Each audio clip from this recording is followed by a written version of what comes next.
With our officiating crew from Conf. Our referee is Mr. Peter Ashton. He will be assisted by Mr. Goldberg, Mr. Dalton, Mr. Chapdelaine, and Mr. Baker. If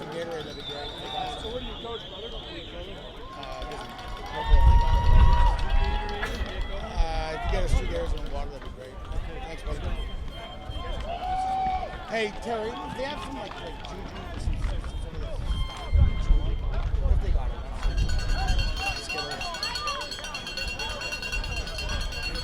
All right, fans, so here we are in the JV Vaughan Rebels, guys, 8-0 this year. They won their 2 playoff games, 10-0, Ron. We're going to go 11-0. They've allowed 36 points this year, Ron. 36 points is an obscene amount of points being allowed against your defense. Like For 10 games. For a 10 game, you're averaging 3.6 games against. Yeah. The last time these guys played in Niagara, I believe the final score was 29-0 for the Vaughan Rebels. This is the Vaughan Rebels are definitely the favorite. Looking at them both, Niagara's always a well-coached team yes. that gets better. But I'll tell you this, guys, and I'm KJ Kennedy. I'll be doing your color today.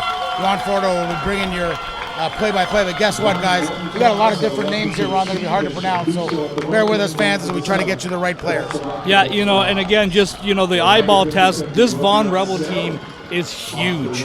They are big numbers. They are big size. They look like a very complete, well-coached football team. Yeah, this could be a AAA Tier 1 team. There's no question. Niagara, smaller-looking team, looks very athletic. They're going to obviously have to use their speed and athleticism. But, this is Niagara was 5-3, so a big upset win in the playoffs last weekend on the road and to get themselves to the finals. So congratulations to them. But yeah, it's going to be interesting. Niagara, Ron is wearing red with gold pants, or burgundy, with gold pants, burgundy helmets. And you got the Vaughan Rebels wearing the Texans uniforms. They got the blue helmets, red number shirts, white jersey with the blue pants. I'm going to correct you right now because the Hamilton spectators and the Hamilton fans are going to correct you any chance they can. It is cardinal in gold. There you go. Although it won't be the first time that Ron corrects me. Take it away, Ronnie. All right, so it looks like the Niagara Spears won the toss, chose to defer. Obviously, Vaughan Rebels will receive the ball. Niagara's going to take the wind in the first quarter, which has actually really picked up in the last 20 minutes to half an hour. We saw this similar last night. And you talked about Vaughan, Ron. They scored 369 points in 8 games in the regular season. Yeah, so pretty good offense. A very like I said, a very complete team. Very different style of game. What you're going to see here. The last game we saw 4-down football. Welcome to true Canadian football. You're about to see 3-down football. Punting, kicking, field possession is going to be a huge factor in this. And here we go. We're getting underway to kick it off. Number 88, Ron. Number 88 for the Niagara Spears. Josh Morley looks to be the kicker here. Vaughan is on the left, going to the right. Niagara in the cardinal and gold, going from the right to the left. 2 returners back deep. And here we go. Niagara kicks the ball off. It is a short kick handled by number 27. The big boy rumbles all the way up to the 49-yard line. A short little pooch kick there. Matthew Farah there on the return, Ron. Nice little return, about 8 yards. And again, the big guy with some speed. He looks like a fullback, H-back type of stuff. And here we go. So we get to see Niagara's defense and the vaunted Vaughan Rebels offense, led by number 11 again, Jay, the quarterback. 11, Ron, he's got a special name, Jonathan Di Marino. So Di Marino is in an I formation. They've got 2 weapons to each side, 2 in the slot, 2 out wide. A little bit of a crack waggle action. And handoff to the outside to number 19 for Vaughan Rebels. Taking out the off tackle, he's got the edge, and he's off to the races early, down to the 40, 45, 40, all the way down to the 33-yard line. Kenyan Daniels, Ron, on the off tackle, and what a run there as he bounced it outside perfect way to climb the ladder on in a 28-yard gain. 28-yard gain on just a simple off-tackle play that he bounced outside. Again, this Vaughan team is very, very big at the point of attack. They led by the number 27 there by the Vaughan Rebels at the fullback was on the kickoff block. So here we go. Vaughan this time has trips to the field, one to the boundary. Field obviously is to the wide side of the field. Boundary is to the short side of the field. Timeout on Niagara. I think it's equipment timeout, Ron, or something. He's got blood. Oh, it's a blood timeout, so it's a 2-minute timeout for blood. So, Jay, first impressions of these two teams, the eyeball test, what do you see? I see the size. I mean, Vaughan is just huge, and the first drive here, you can just see it as they ran the ball, and just kind of that offensive line's massive. You know what, Ron? They move well. Seem to be really well coached, so good for them in Tier 2. But maybe a team eventually has got to move up because they're pretty talented.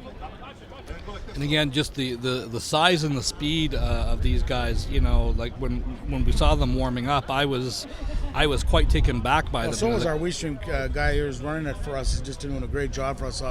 Last 2 days here, yesterday for the OFL, today for the OPFL. He said it right away. Man, the size of Vaughan, and I looked over and he was right on. Because I'll tell you, Ron, and then you called it, and I was just like, my goodness, these guys are monsters. We had one of the best JV teams in the province, and I want to go up against these guys. It would be a good matchup. I would want to go up against them for the competition part, but they look like they could be a AAA team. Yeah. So it's good to see number 26 back on the field for the Niagara Spears, Jay. The high state, the three. So the rule on that, Ron, is you get 2 minutes to clean the blood up. If you can come back in.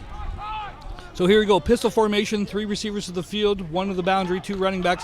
Fake the inside handoff. Pass falls incomplete. Intended for number 88 there for the Vaughan Rebels.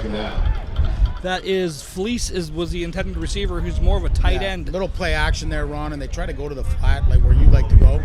And Marino just a little bit high on the throw line. Yeah, a little bit high, and again, the big fullback, number 27 for the Vaughan Rebels, comes back in, checks in. That's Fahari. So let's get to see. They ran behind him last time, and here we go. Back under center, I formation, 2 receivers to each side of the field. Fry Marino hands it inside to the patient running back, number 19. This time he's met in the backfield right away by a host of Niagara Spears, Jay. Yeah, number 30, trying to get number 39, Cam Somsel on the play. Connor Miller is also in on the tackle for Niagara. So it brings up 3rd and long, and we'll see what Vaughan does. If they kick the field goal or they go for it. Well, when you score, 300 plus 86 points, and 386 points, almost 400 points in an 8-game season, I'd say you don't punt a lot. So here we go. Going for it. Yep, Vaughan Rebels in the pistol formation, 3 receivers to the field side. This time they motion out to the inside, and it's back to pass. It's going deep and intended for number 81. Great coverage downfield. Got it. Oh! Incomplete. What an effort, Ron. Intended for number 81, Luongo was the intended receiver. So I guess it is 4 downs, Ron. So I guess it's 4 down at Tier 2. I guess so. I didn't know that. What a throw. Well, that changes things Great drastically. coverage. Yeah, we didn't know in that. The play call fans. That's why we were confused. So this is 4th down now. They bring the big fullback back in the game. It looks like they're still going to go for it. So, Great coverage that time by number 14. Jamar Baxter, was it? 14 was it? Yeah, 14 was the great coverage. Leroy. Great coverage. So you can see Vaughan's taking a shot downfield early and then trying to establish a run game. This time again, single formation, trips to the boundary, taking a shot, basically the same route. This time he falls incomplete. So turnover and downs, and good start for the Niagara Spears. They give up the big play early on the off-tackle play. Yeah, they ran a dig wheel there, Ron, trying to get it to big number 88, but Marino early here just looks off, Ron. Yeah, and again, they are throwing into a very stiff breeze. This breeze has really picked up. On the other side of the field, they did have a step-off going on with the wide receiver, a little wide receiver screen happening. It was open. So now we get to see the Niagara Spears offense for the first time today. And again, a huge upset last week on the road. So let's see what they've got going on here. 2 receivers to each side of the field. Under center, I formation here for the Niagara Spears. Turner off, hand off to number 85 coming out of the slot position. Nothing going on there. Loss of about 3 yards. Led by number 10 by the Vaughan Josh Rebels. Boyle on the carry, Ron. So Boyle on the carry, the slot back, the big slot back, almost tight end Yeah, type there. Ron, I guess it's that jet action. I don't even know what that was, Ron. I don't like it. That, not a good play wasn't call. really even a jet action because the jet action's at full speed. This guy was a dead standstill. They faked the inside handoff and almost like a counter, almost. But you know, Vaughan are in the 4-3, Ron, so they're playing straight up. Here's the QB. so here we go. Santo. Pistol formation, 2 running backs, 2 receivers. They got flags on the play. Sando's under pressure, rolling up to his left. He's being chased. Squares his shoulder up nicely. Delivers a nice ball. Actually, it's Livingston, Bryce Livingston. Livingston was the quarterback intended for Ledger. I think it was offside, Ron. It was a late flag. Is it late? I thought it came over right off the snap. So it is offside Niagara on the call. I thought it was a late flag I on think that. the wide receiver, Ron, on the boundary took off early. So you can hear the coach up here are saying that they're going to climb that. That's going to bring up 3rd down and about 13 to go here for the Spears. 8 minutes and 40 seconds left to go in the first half, in the first quarter here. We're here at beautiful Tim Hortons Field in Hamilton, Ontario. I almost said Toronto, and I was about to get murdered by a bunch of Toronto people. Tim Hortons Field here in the Hammer, Hamilton, Ontario, on a beautiful day. The wind's picked up. Hopefully that'll break up some of the humidity. 3 receivers at the top of the field, 2 to the field here. Again, pressure. Quarterback escapes out to the right-hand side, squares up and throws it. Intended for number 11, falls incomplete there. So Ori was the intended receiver on just a 15-yard I curl don't like route. Oler's effort there. He sees his quarterback in trouble. He's got to work back a little bit harder to that sideline. And, you know, what you saw there was the Vaughan Rebels guy was able to work harder and make the play. What I saw on that as well, Jay, is the Vaughan Rebels didn't blitz and they're able to get pressure right away. With that 4-man front. That's going to be a tough pill to swallow if you're dropping 8 in coverage all the time. So here we go. The punt formation is in for the Niagara Spears. Looks like number 26 is the punter. That is Delaney, the punter there. So barking out the signals. And the kick is blocked. Kick is blocked, and it is now picked up by Delaney, but he's hit right away. Number 10 for the Vaughan Rebels on the block, Jay. Yeah, number 10 came in. Dylan Scarborough came in from the field side and just did a good job of extending. And, you know, you young guys, when you're going to block a punt, you don't block it at the punter. You block it 3 yards before where he extended, and he got the whole football in great field position here for DiMarino, Ron. Yeah, you know, the Vaughan Rebels are definitely in business on this one here. Again, just a fantastic play by the Vaughan outside linebacker coming right through, extending. It was just a fantastic play there. So here we go. The Vaughan Rebels break the huddle. I've got 2 receivers to each side of the field. DiMarino is in the pistol formation with split running backs. Looking around in here, barking out the signals. Takes a snap. It's a handoff to number 19. He's going over the left edge there. He's got a little bit of lane. And there's a late flag out there. It's going to have enough for a first down. Number 19, Daniels was the ball carrier. Nice blocking this time by the offensive line, but there is going to be a block in the back, I think, Ron, is what they're calling. So this will negate it. This must have came from one of the receivers. Downfield, Ron. Legal block, so that'll bring it back, and it'll be 1st and 20, Ron. Yeah, so I was just waiting to see if it was after yards gained or not. So it was they determined it was before yards gained, so it's going to be a 1st down and 20. So a shaky start here for the Vaughan offense. They've had a couple successful Great runs. field position, and they just, so far, no points. 7:32 to go, Ron, here on WeeStream. OPFL Regional JV action. So Tier again, 2. Motion out. Oh, late flag on the play.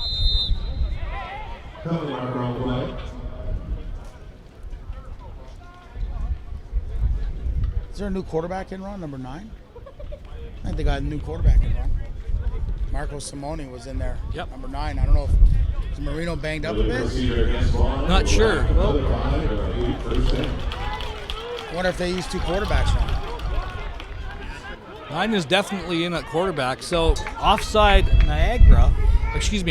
Vaughan procedure moved back First another and 5 yards. 25. It's 1st and 25 now. So they got a new quarterback in, Ron, and this gentleman's name is, who was it? Number 9, Marco Simone. Simone is at quarterback. Straight dive play to number 27 on the carry. Rumbles forward. Penalty yards on. Rumbles forward for a gain of about 10 yards. That's going to bring up a second down. This kid Matt Ferry, when they were building fullbacks in the old school football, his picture was in the dictionary. He's round and big and physical. Yeah, that's a big, thick ankle, big, thick thighs on him. He can move. Yeah, and good speed on the kid too. And again, let's see what's going on in here. So in a pistol formation this time. I'm trying to find DiMarino on the sideline, Ron. I don't see him. Simone's in at quarterback. 2 receivers each side of the field. Inside handoff to number 19. Bounces out wide to the left. He's got to the edge this time. He's down at the 10, down to the 5. He's got the edge at the corner. Touchdown, Niagara Spears! Number 19, Ron, Kenyon Daniels. Just a little, outside zone or jet sweep, whatever you want to call it. 29 yards for the touchdown and a nice little run. And what I've seen early here is the Vaughn receivers, as they're starting to get into the flow of the game, doing a good job of blocking downfield. Yeah, they're doing a great job of getting downfield, engaging, turning, giving the running back some running lanes. That time, Daniels does a great job of getting to the edge and using the speed. Really fast running back, impressed with his speed so far. So number 2 is the kicker for the Vaughan Rebels. 81 is the holder. Luongo's the holder. We're going to be offside here on the Niagara Spears. So Vaughan coming out and their big offense, getting the first score, striking first. And, Ron, it makes it difficult for a team like Niagara. Now you're down and you didn't score on them last time, so got to get something going here on offense. Well, a lot of games left to play. Like we're not in must-score opportunities yet, but there's a lot of game left to play. But with a team that beat you 29-0, that has given up 36 points all year, you can't go down 2 or 3 scores to these guys, or it's going to be over really fast. So here we go. The extra point is down, the kick is up, and it is good. So Fisk Adler does kick the extra point, and it is now, with 6 minutes and 25 seconds left, it is the Vaughan Rebels 7, the Niagara Spears no score, and this OPFL Tier 2 championship game here from beautiful Tim Horton Field in the Hammer, Hamilton, Ontario. Yeah, Ron, it's like you called it earlier. I mean, it's one thing about the size, but it's the execution too. And get the big run there by number 19, Kenyon Daniels. I don't think we're gonna mention his name a lot today. He seems like a pretty talented back, Ron, and we'll see if DiMarino's okay. I don't know if they substitute their quarterbacks. We'll have to figure that out. But Niagara right now, Ron, they need a drive. They need to sustain a drive. It's 4-down football. Get some first downs and control some of that clock. Yeah, again, it's what you want to do with this at this point. It's not even necessarily a score. It's just putting together a drive and getting some confidence in your team. Believe that you should be in this game and you have an opportunity to win it. So let's see what happens here. And kind of a bunch formation on the kickoff. They do spread out a bit. Number 2 for the Rebels is the kicker again. 2 deep for the Spears.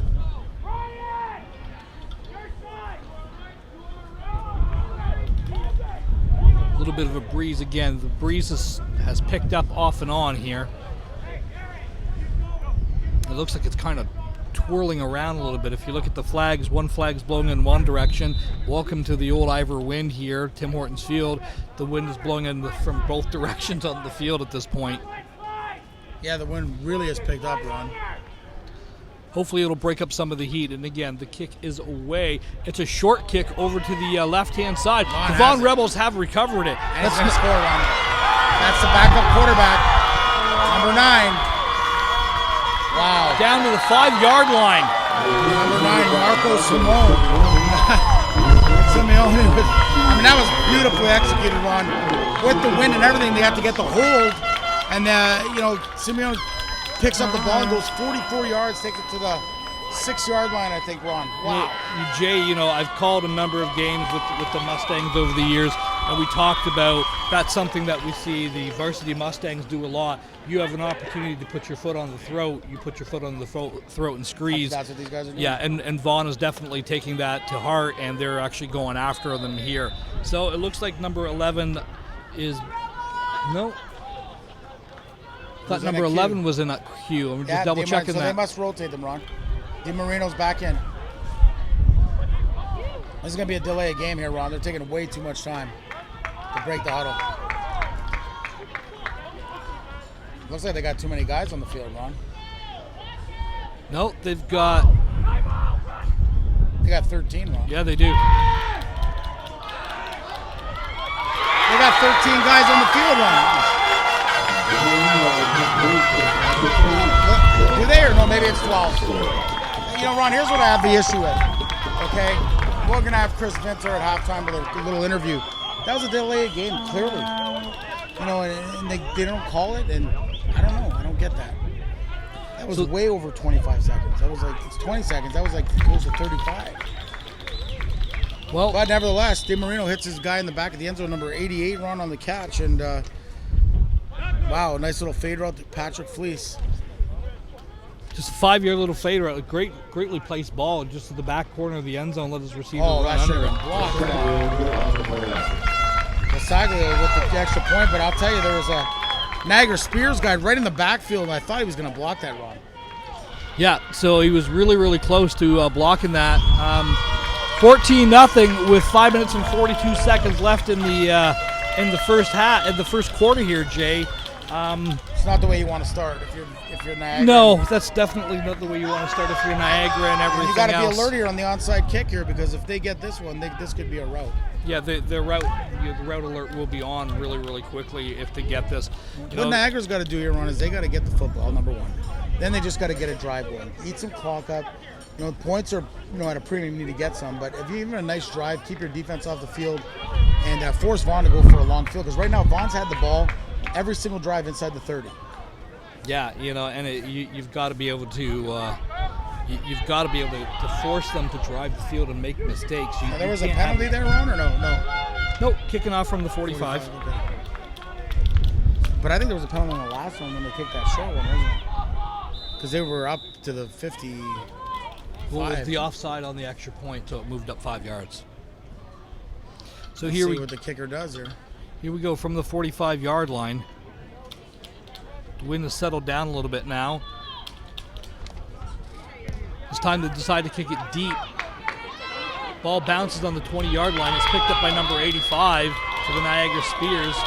Spun down to the 32-yard line. That was number 85 for the Niagara Spears. Josh Boyle. So Josh on the Boyle, return. what I didn't like there, Ron, is it seems like Niagara is tentative. Because even when that ball was kicked, no one knew, was number 3 going to get it? Their big returner, Jim Sleed, or was it Boyle? And then finally Boyle picked it up and got a nice return. Best field position of the day here for Niagara, starting from their 33-yard line, Ron. So let's see what the Spears can do here. First down, ball is in the middle of the field. 2 receivers to each side, 3 receivers to the far right. Again, slot back sweep to number 85 there. Gain of about 2 yards, brings up a second down. Number 15, Sanjot Sahota on the tackle run. Yeah, it almost looks like a version of the double wing of what they're running. It really does, but this time 3 yards, and so third, if you can get 3 yards of carry, you'll get yourself first down here, Ron. Yeah, stay on track. And again, positive momentum, and again, this time 3 receivers to the field side to the boundary. Quarterback is back to pass, flushed up into pressure. He's got pressure. He skates. He scoops up and throws the ball down. Oh, what a play! Great play. Intended receiver was number 85, Josh Boyle was the receiver. Yeah, now Luka Stoikos, Ron, does a heck of a job on the run, making that play and knocking it down. We bring up 3rd and a long 7 here. Right there, Ron. Not for you. So this will bring up 3rd and a long 7, Ron, and Niagara, nice job by the quarterback there, escaping and just missed on the comeback route. Would have been a huge play for Niagara here, 3rd and a long 7. Good team speed on the defense for the Vaughan Rebels as well. So under center, I formation, 2 receivers each side of the field. Inside handoff to number 24, breaks it, gets it all the way to the 45, 47-yard line. That's going to be enough for a first down. They're saying he was down. It's going to be enough for a first down. What a run, Ron. That was number 27, I thought it was, 24, Jay. I thought. Till Abraham. Wasn't it? Yeah. Abraham. Abraham doing a good job. And what a call on 3rd and 7, Ron. a little ISO call, and it's great second and third effort to get the first down. That's a gutsy call on 3rd and 7, just a straight ISO dive. This is what Niagara needs, Ron. They got to get a nice drive here, control the football. Points would be great, but get a drive going. So under center again, inside handoff, ISO play off to the left side, flags out on the play, gain of about 3 or 4 yards. I think we're going to have a 10, holding I think, here. Ron there, the fullback, Connor Miller on the low. So we're waiting for the call. It is a holding call against Niagara, so they're going to move this back 10 yards, Jay. I believe it was number 10, Connor Miller on the hold. Yeah, just trying to pick up the Mike back on the ISO, and he kind of lost him and ended up grabbing him from behind. So good call there by the referee. So it's back 10 yards, and we're back to the original line of scrimmage where the Niagara Spears started it on the 36-yard line. 37-yard line, my apologies. So quick under center here. Pistol formation. 2 receivers to each side. Running backs are split. Takes a shotgun snap. Goes back deep, passes and falls incomplete. Intended for number 8. Ledger was the this time Livingston receiver. steps up, Ron, and he's got the post route and just overshoots it. I know he'd love to have that back. That would have been a great throw and completion. Would have been a first down. We talked about the wind picking up. I wonder if that was a combination of the Can wind. be. The post route's tough too, Ron, especially early in the game. You got to make sure that you stay low and come up through your pass, and Livingston kind of threw that from a high position. You could see how he's overthrew it. But that play will be there. That was a nice little route combo for the Niagara Spears. Yeah, Vaughn is playing a safety, and he's playing almost 20 yards back on this. So Livingston in the pistol formation, back to pass again, trying to hit the out play, flushed out of the pressure, decides to take a shot, scrambling around. Wow. What a great play by Livingston. He gained a yard, and I've never seen a guy do that, Ron. Oopsie doodle and everything. He made 4 or 5 guys miss, Ron. He had 3 guys staring him in his face who had him dead to right. But talk about the coverage from the Vaughan Rebels, Ron. I mean, they blanketed that whole field. Yeah, the great job coverage-wise by the Vaughan Rebels. They did have receivers open, but he just couldn't get his shoulder square fast enough to get it, and then the coverage did pick it up. So again, good job by Vaughan. But Vaughan just, again, big guys. What's happening here, Ron, is the pressure from the Vaughan front 4, like you said, is just causing this guy to kind of move around and get out of his spot, and that's what they're doing a great job. Only bringing 4 guys, Ron, although this time it looks like they're bringing some pressure. So again, I formation. This time Niagara has a tight end on the far side of the field. It's an inside handoff again. Gain of about 3.5 yards. That's going to bring up a 4th down and long here, Jay. Number 85 was in on the tackle run for the Vaughan Rebels. That's Frankie Fashpoint, the linebacker, defensive back, and to force a punting situation. So, you got the first down. That was good. Then you take the penalty, and you kind of like struggling. So 2:38 to go here, and they're going to give Vaughan the football in decent field position once again as the returners head back. And we're starting to get into danger territory here for Niagara. You cannot give up another score at this point to the Vaughan Rebels, or this game is going to get out of hand really, really quickly. Yeah, it's a mental grind. You gotta hope your defense gets a stop. This last time the kick was blocked. This time the kick is away and it is off, and it's picked up by number 13 for the Vaughan Rebels on the fly. Brings it all the way to center field. There are flags on the field, so good Vaughan return. has a jump in their step, Ron. I think that's the difference so far. Like I said, you see Niagara a little bit tentative. Championship game, and Vaughan seems to have that jump. Even 13 there, picking up that punt. And he looked like he was shot out of a cannon. Yeah, they're just, the eyeball test, that, as we're calling it, there just seems to be a different level of speed right now for the Vaughan Rebels. And the call on the play is going to be an eligible man downfield. So one of the linemen left before the punt was away. Too many men. Nevertheless, Vaughan in great field position at the 54-yard line. This offense had generated 386 points this year in the regular season. And they're going to bring in the second quarterback here, Ron, which is Simone. Here you go. So 3 receivers to the field, 1 to the boundary, I formation, turns around and hands it off to number 19 again for the Vaughan Rebels. Gain Good job this time by the defensive end from Niagara. Trying to get you the number here. Aaron Brown coming out from his weak linebacker position, does a good job of scraping down and making a great play run. Yeah, the 44 comes down and does a great job of sticking in the hole, filling up the gap and everything else. So it's really, really good job there by Vaughn. 2nd down and 8 here for the Vaughn Rebels. This time they go back to their I formation under center, 2 receivers each side of the field. Turnaround handoff to the big man, number 27, rumbles over the right side, goes for a gain of about 4 or 5 yards. Ferry looks a lot, reminds me a lot like Mike, the Bears fullback from back in the day. Yeah, Miller and Levac on the tackle there, Ron. But again, Vaughn just kind of churning out the yards here. 3rd and it's called a long, short 3 here, Ron. Yeah, it's going to be a short 3 here. Substitutions being brought in. Like I was saying, the Vaughn running back reminds me a lot of Matt Suey from the old Chicago Bears, just really low to the ground. Really does. And this time they're bringing their big package in there. Big number 55 is in the game for the Vaughn Rebels as well. 2x2 set here. Turnaround, hands it off to the big man, number 55. Breaks it over the left-hand side. He's off to the races. Off to the 30, down to the 25, down to the 15, 10, 5. He's in for the touchdown. Number 55, Raheem Lindsay in on the 45-yard touchdown scamper. And with 32 seconds left to go in the first quarter, Jay, we're about to see a 21-0 game here. Yeah, like I said, I think this team can compete in Tier 3. This is Raheem Lindsay, another compliment to number 19. The other running back, Kenyon Daniels. What I like about Raheem is he plays both ways, linebacker, and he plays tailback and fullback. So nice little outside zone run, climbs the ladder, and just reads his blocks. And what a move he put on the secondary man from Niagara as he was able to beat him as the last guy to score. Yeah, you know, the explosion and the step difference that they have with the Vaughn Rebels seem to appear to have over Niagara. Kick is away, and it is good. So, like I said, with 32 seconds left to go in the first quarter, the Vaughn Rebels lead, and what's been a dominating performance, 21-0 over the Niagara Spears, Jay. What do the Spears got to do to get back in this game? They can only get back in the game one play at a time.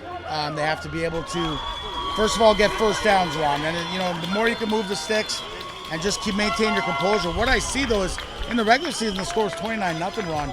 You know, that's 4 quarters. It's 21-0 here in the first quarter.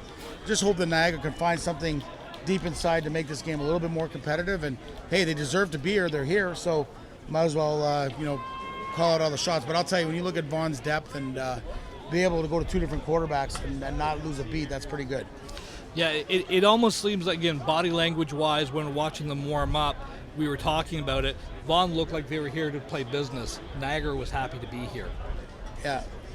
Well, you're watching WeeStream, OPFL, Tier 2, Regional Action, Championship JV, championship football game between the Vaughn Rebels and the Niagara Spears. Vaughn leads 21-0.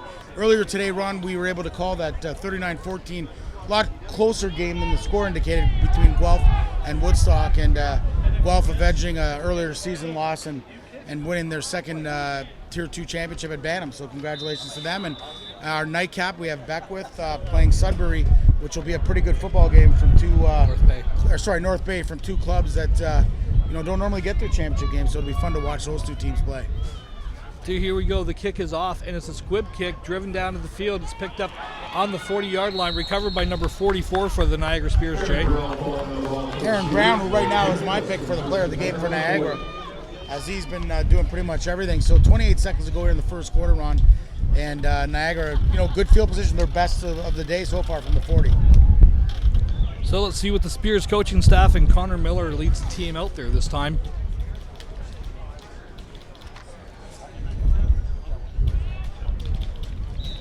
You got to come somewhere, Ron. Right at the end of the quarter. And here we go. The Niagara Spears break the huddle. I formation, 2 receivers each side of the field, and Niagara actually calls a timeout here. While we get the timeout,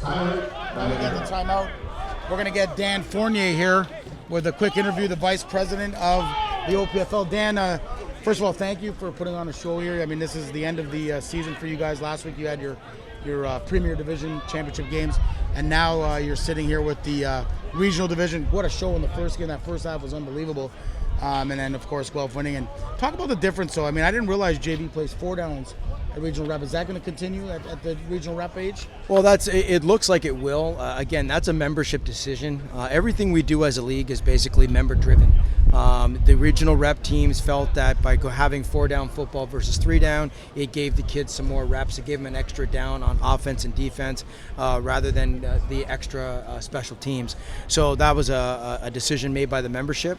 It looks like it will continue at regional rep, that it will be 4-down. Now, is varsity 4 downs or 3 downs? No, varsity's 4 downs as well. Varsity's 4 downs as well. Correct. So that's Yep. not bad. Regional, you get that extra, and it's tough. You see the lean, and like yesterday, Dan, you were here for the OFL with your good friend Brett Upward. They took special teams right out of it, which was confusing for me as a coach, is that they understand the rules or whatever. But not a bad thing, because a lot of plays were run. Even though it was an A6 game, there were some explosive offensive plays. So not a bad idea as you're developing kids. But the top level is going to stay 3 downs. That is correct. Basically, the long-term development plan by Football Canada is basically showing slower introduction to the game. So you're going to see that Tyke football will now be flag. You're going to have Adam football will be 9-on-9, no special teams. Right. Then we progress to Pee Wee 12-on-12 football, and then when you get to varsity, it'll be 3-down football. Oh, that's great. Well, listen, Dan, we want to thank you for everything that you're doing and put on a great show today, and appreciate your leadership. Thank you very much. Really appreciate being here. Thanks a lot, guys. You guys are doing a great job. Thank you, Dan. All right, that was Dan Fournier, guys, the OPFL Vice President. I'll bring Ron back here to take over the play-by-play for us. 2nd down and 9, Ron. High formation handoff inside. The ball is fumbled. It's picked up by the Vaughan Rebels. The ball is recovered, and the Vaughan Rebels are back in business at the 33-yard line. And that's number 10, Ron. He's got a block punt, a fumble recovery. Guess who he is? He's my early game pick for defensive player of the game, I would say. Well, we'll discuss things earlier, but that is 2 big plays. That's Dylan Scarborough. That's 2 for Scarborough. Scarborough. And that was the last play of the first half. So 21-0 down. 29-0 the regular season round. Like, what's going on? Like, they beat a second place team to get here, and it just seems like Niagara is just flat. Again, business trip. We're here to win. We're happy to be here. That seems to be the feel, the pace Ron, of the what game. Are you? Are you on a business trip, or are you happy to be here, or is it both? I'm a little both. I'm happy to be on this business trip. So here we go. Niagara Spears the Vaughan Rebels, the ball is on the 35-yard line. Late substitutions are coming in. Split back formation. 3 receivers to the wide field. This one, 5 receivers this time. It's a throwback pass back to number 9. Ron. They've got a guy wide open. Number 13 is wide open. He's going to walk in, tackled down on the 1-yard line. So you had 5 receivers, Ron. Simone was in. DiMarino threw the ball to Simone in that 5 kind of stack look, and Simone threw a strike down to the 1. And so you see, a lot of people say, why do you use 2 quarterbacks? And this is the reason. I mean, this is developed. I mean, it is high-level football, but there's always 2 good quarterbacks in the city, Ron, and they're using them to just in a great way that they're using them. Very successful. Yeah, they're really mixing up their play call. We saw early that they can run the game, run the ball with power and speed, and now they're proving that they can throw it downfield. Simone's actually playing slot as well, Ron. Yeah, so here we go. DiMarino is in the pistol formation. 2 running backs inside. Handoff to number 85. It's back to number 9. I mean, are we watching the Eagles in the Super Bowl? That was the Philly special. That really looked like the Philly special. It was a little flip back pass to the slot back. The quarterback did release it into the flat, so you're trying to hit him on a little gadget play. Here early, Ron. Vaughn's having fun. They're emptying the playbook. Hey, if we practice it, let's go. Making a substitution. At this point, Jay, I just want to turn around and hand the ball off and get my touchdown, and let's. I don't know. I like the razzle dazzle. It keeps us interested. So. Some pretty interesting plays that they've ran here. Simone comes out. 28-0 would be really interesting too, though. Yeah. For you, yeah. I mean, I understand what you're saying, but this has been fun. So here's 55 at tail. He was the tailback last time. He broke that long run. Yeah, that's DiMarino turns around and hands it to the big man, number 27. They did not signal him Matthew in. Farah looked like he got in, Ron, but they're saying fumble. Fumble on the play. Fumble. The Niagara Spears have the ball. And there's the play that we were talking about, Ron. If you ever needed a play, you're down 21-0, 10:22 to go. All that razzle-dazzle, like you were saying, here you go. And now Niagara with a big stand. Who knows? Maybe this can get them going. And then all of a sudden, does that breathe the life into the Spears? And all of a sudden, the body language the body language has changed drastically. Niagara, who was walking off the field, was running onto the field. A big play would help, Ron. Yeah. So You know, the other thing you got to think about, Ron, is 35-0. It's running time, right? Yep. So at 21-0, they still giving themselves a clock here to play with. So what a play! And I don't know why the ball's moving out to the 20. Because it was fumbled into the end zone and recovered. So at that point, the ball is placed on the 20-yard line. What a play, Ron! Huge play for the Niagara Spears. So let's see what the Spears can do. I formation, 2 receivers to each side of the field. Ball is placed in the middle of the field, and here we go. Niagara Spears is barking out the signals. Inside handoff to the tailback. Goes forward. There's gains number about 10 again, Ron. I'm telling you, we are watching a football player.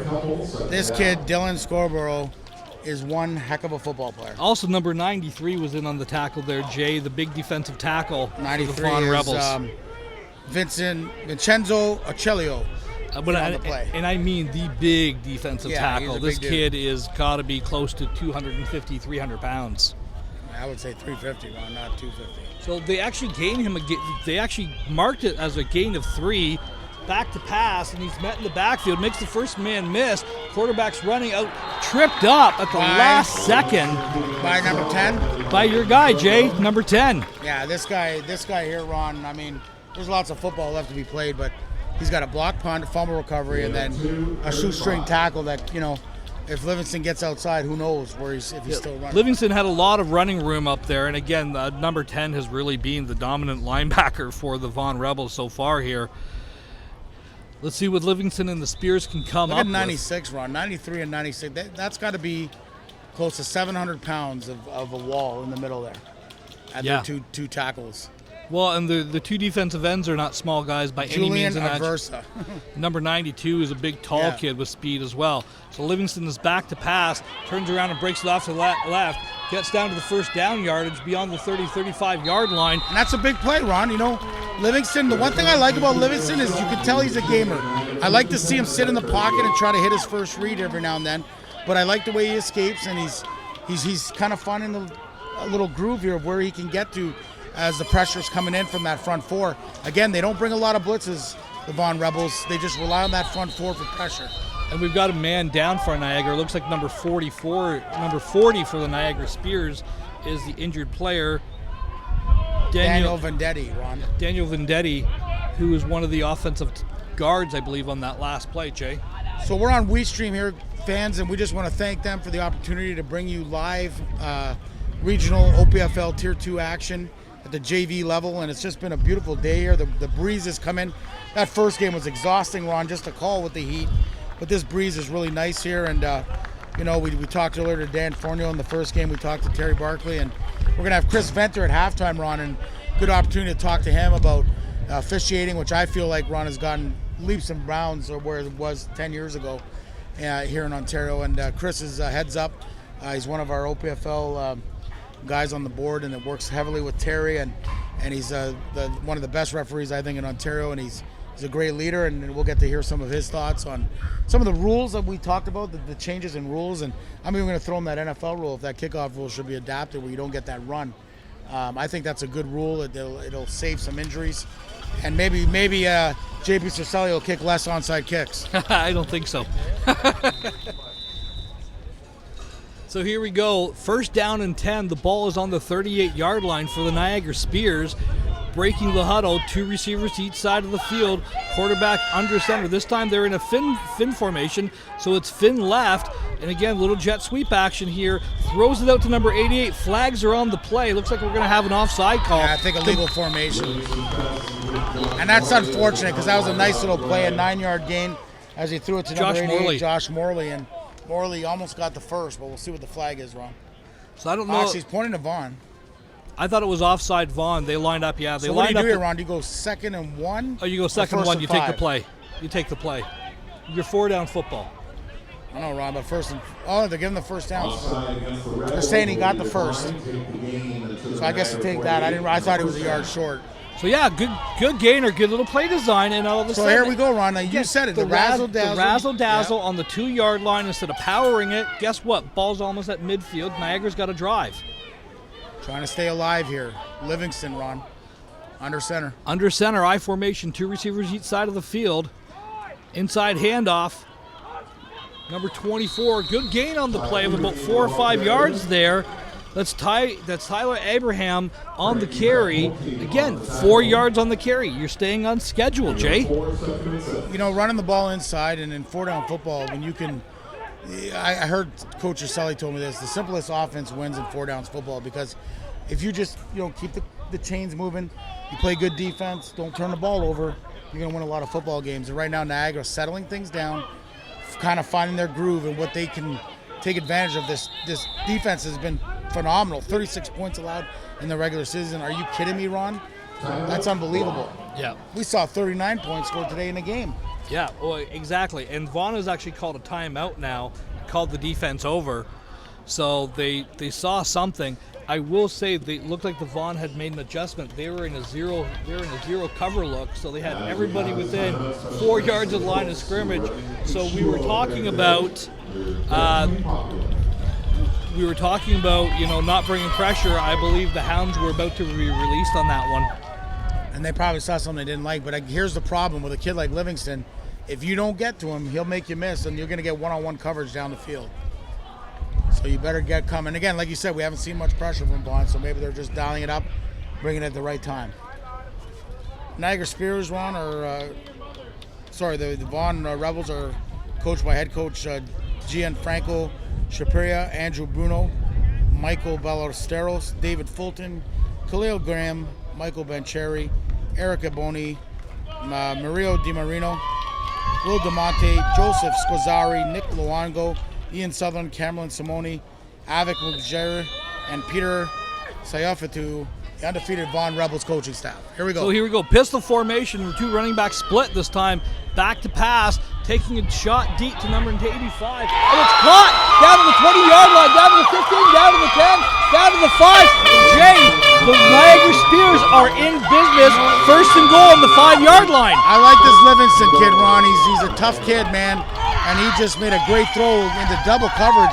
And 85, what a job he did. Josh Morley on the reception. reception. 2 guys, Ron. Yeah, the safety was coming over. There was no surprise who they were throwing the ball to on that one, Jay. And again, just a great job of going up and high pointing the ball. Remember we talked about effort? Niagara in the first quarter seemed flat. Now they seem to come alive. And again, Ron, you call it the razzle-dazzle on the 4-yard line. Then you fumble the ball in the next play, and here you go. Niagara's in business to make this a ball game. So on the 8-yard line of the Vaughn Rebels, Niagara is in the pistol formation, sends out 4 receivers to the wide side of the field. Quarterback sweep up to the left-hand side here, down to the 5, down to the 3, down to the 2-yard line. Oh, and a late hit. His helmet got ripped off, so this is going to be interesting, Ron. His helmet got ripped off. So are they going to say the defense took it off so he can stay in the game, or does he got to come out for 3 plays, which would be horrible, because now you got to go to your backup quarterback and first and goal on the goal line, as they did grab the helmet and ripped it off. So I think it's going to be, this is the first time I know this interpretation. He's actually going to stay on the field because the defender ripped it off. So it's going to be an automatic first down after that, Jay. Wow. So it's an Niagara's unnecessary back roughness. in the game, and I'll tell you, what could you ask for? This looked like it was going to be a track meet of a blowout, and here we go, Niagara knocking on the door here. So here we go. It's first down and goal to go. The ball is on the right hash mark. Livingston is under center, I formation, 2 receivers to each side of the field. Quarterback sneak, he doesn't get it, spins off to the left-hand side. Looks like he extended the cross. There are flags on the field as well, though, Jay. I don't know, you don't need to be a rocket scientist, but when those 2 big guys are closing A-gap up, probably not going to take the quarterback sneak there, but hopefully they saw that. But it's offside against Vaughn, so it works out, but maybe not go right up the middle, Ron. I don't know. Yeah, I don't think that would have been my first choice as well, but again, they're trying to go with a quick count on that. I mean, it looks like a freaking beef factory there on that D-line. They look like they're like 2,000 pounds in those first 4 guys. That is a big team out there. The first 6 guys. So again, under center, quick snap, not dives forward, and another flag. Again, the Vaughn Rebels were offside again, Jay. I think Vaughn's confused. They still got to be a yard back. I think they're lining up on the goal line, and somebody's banged up there. Offside Vaughn. How about we go off tackle here, Ron? What do you think? How about we go play Livingston's action? Saying that right now, he's going. That's the 4th straight shot I've taken to the head. That's 3 times, yeah. The last 3 times in a row he's been hit. You know. Are they sending him off?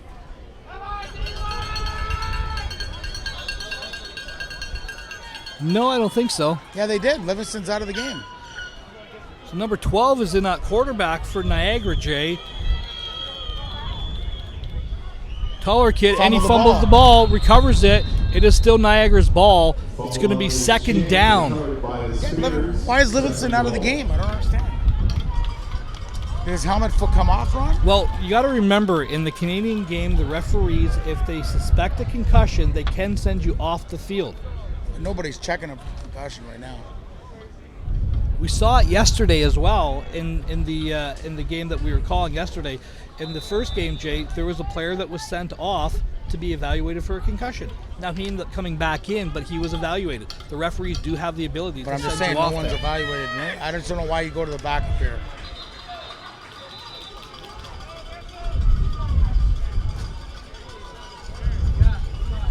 What's the whistle for? I'm not sure. I think another blood here, Ron. There is a Vaughan Rebel player coming off. Did they have two? What's going on?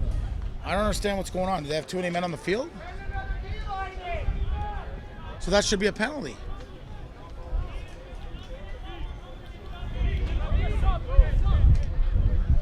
Yeah, there's someone in. We're trying 10 to guys in, Ron. I count them. 1, 2, 3. 11 because they had another guy off. They had another guy running off, and another guy came on just as last minute. But the reason they were holding the play is he was standing on the 1 yard line. He wouldn't go down to his bench. So 1 on, 1 off. Quarterback under center. No, they got 12. Turns around and throws the ball and throws a duck. There is another flag on the play. Kid in. Like, what's going on here? Jay, we're going to have another offside here by the Vaughan Rebels. Through 5 in a row. I've never seen this in my life. Is that 5 in a row, Ron, or 4? That is 3 of the last 5 plays that have been offside against the Vaughan Rebels. Vaughan, this number 12 has taken 2 snaps, and Livingston took 2, so that's 4 in a row. Here comes Livingston. And Livingston's back in now. So 12 was the wide receiver. We need to score here. Keep this a ball game. And it's now for the 8th time in a row, 1st and goal for the Niagara Spears from the 1 yard line. And gun, Ron. Pistol formation, boots out to the left-hand side. Ron. Fumble. Fumbled the ball. If that's offside, that's 5 in a row. I've never seen this. It's 4 of the last 5 plays of being offside. If this is offside, Vaughan Rebels.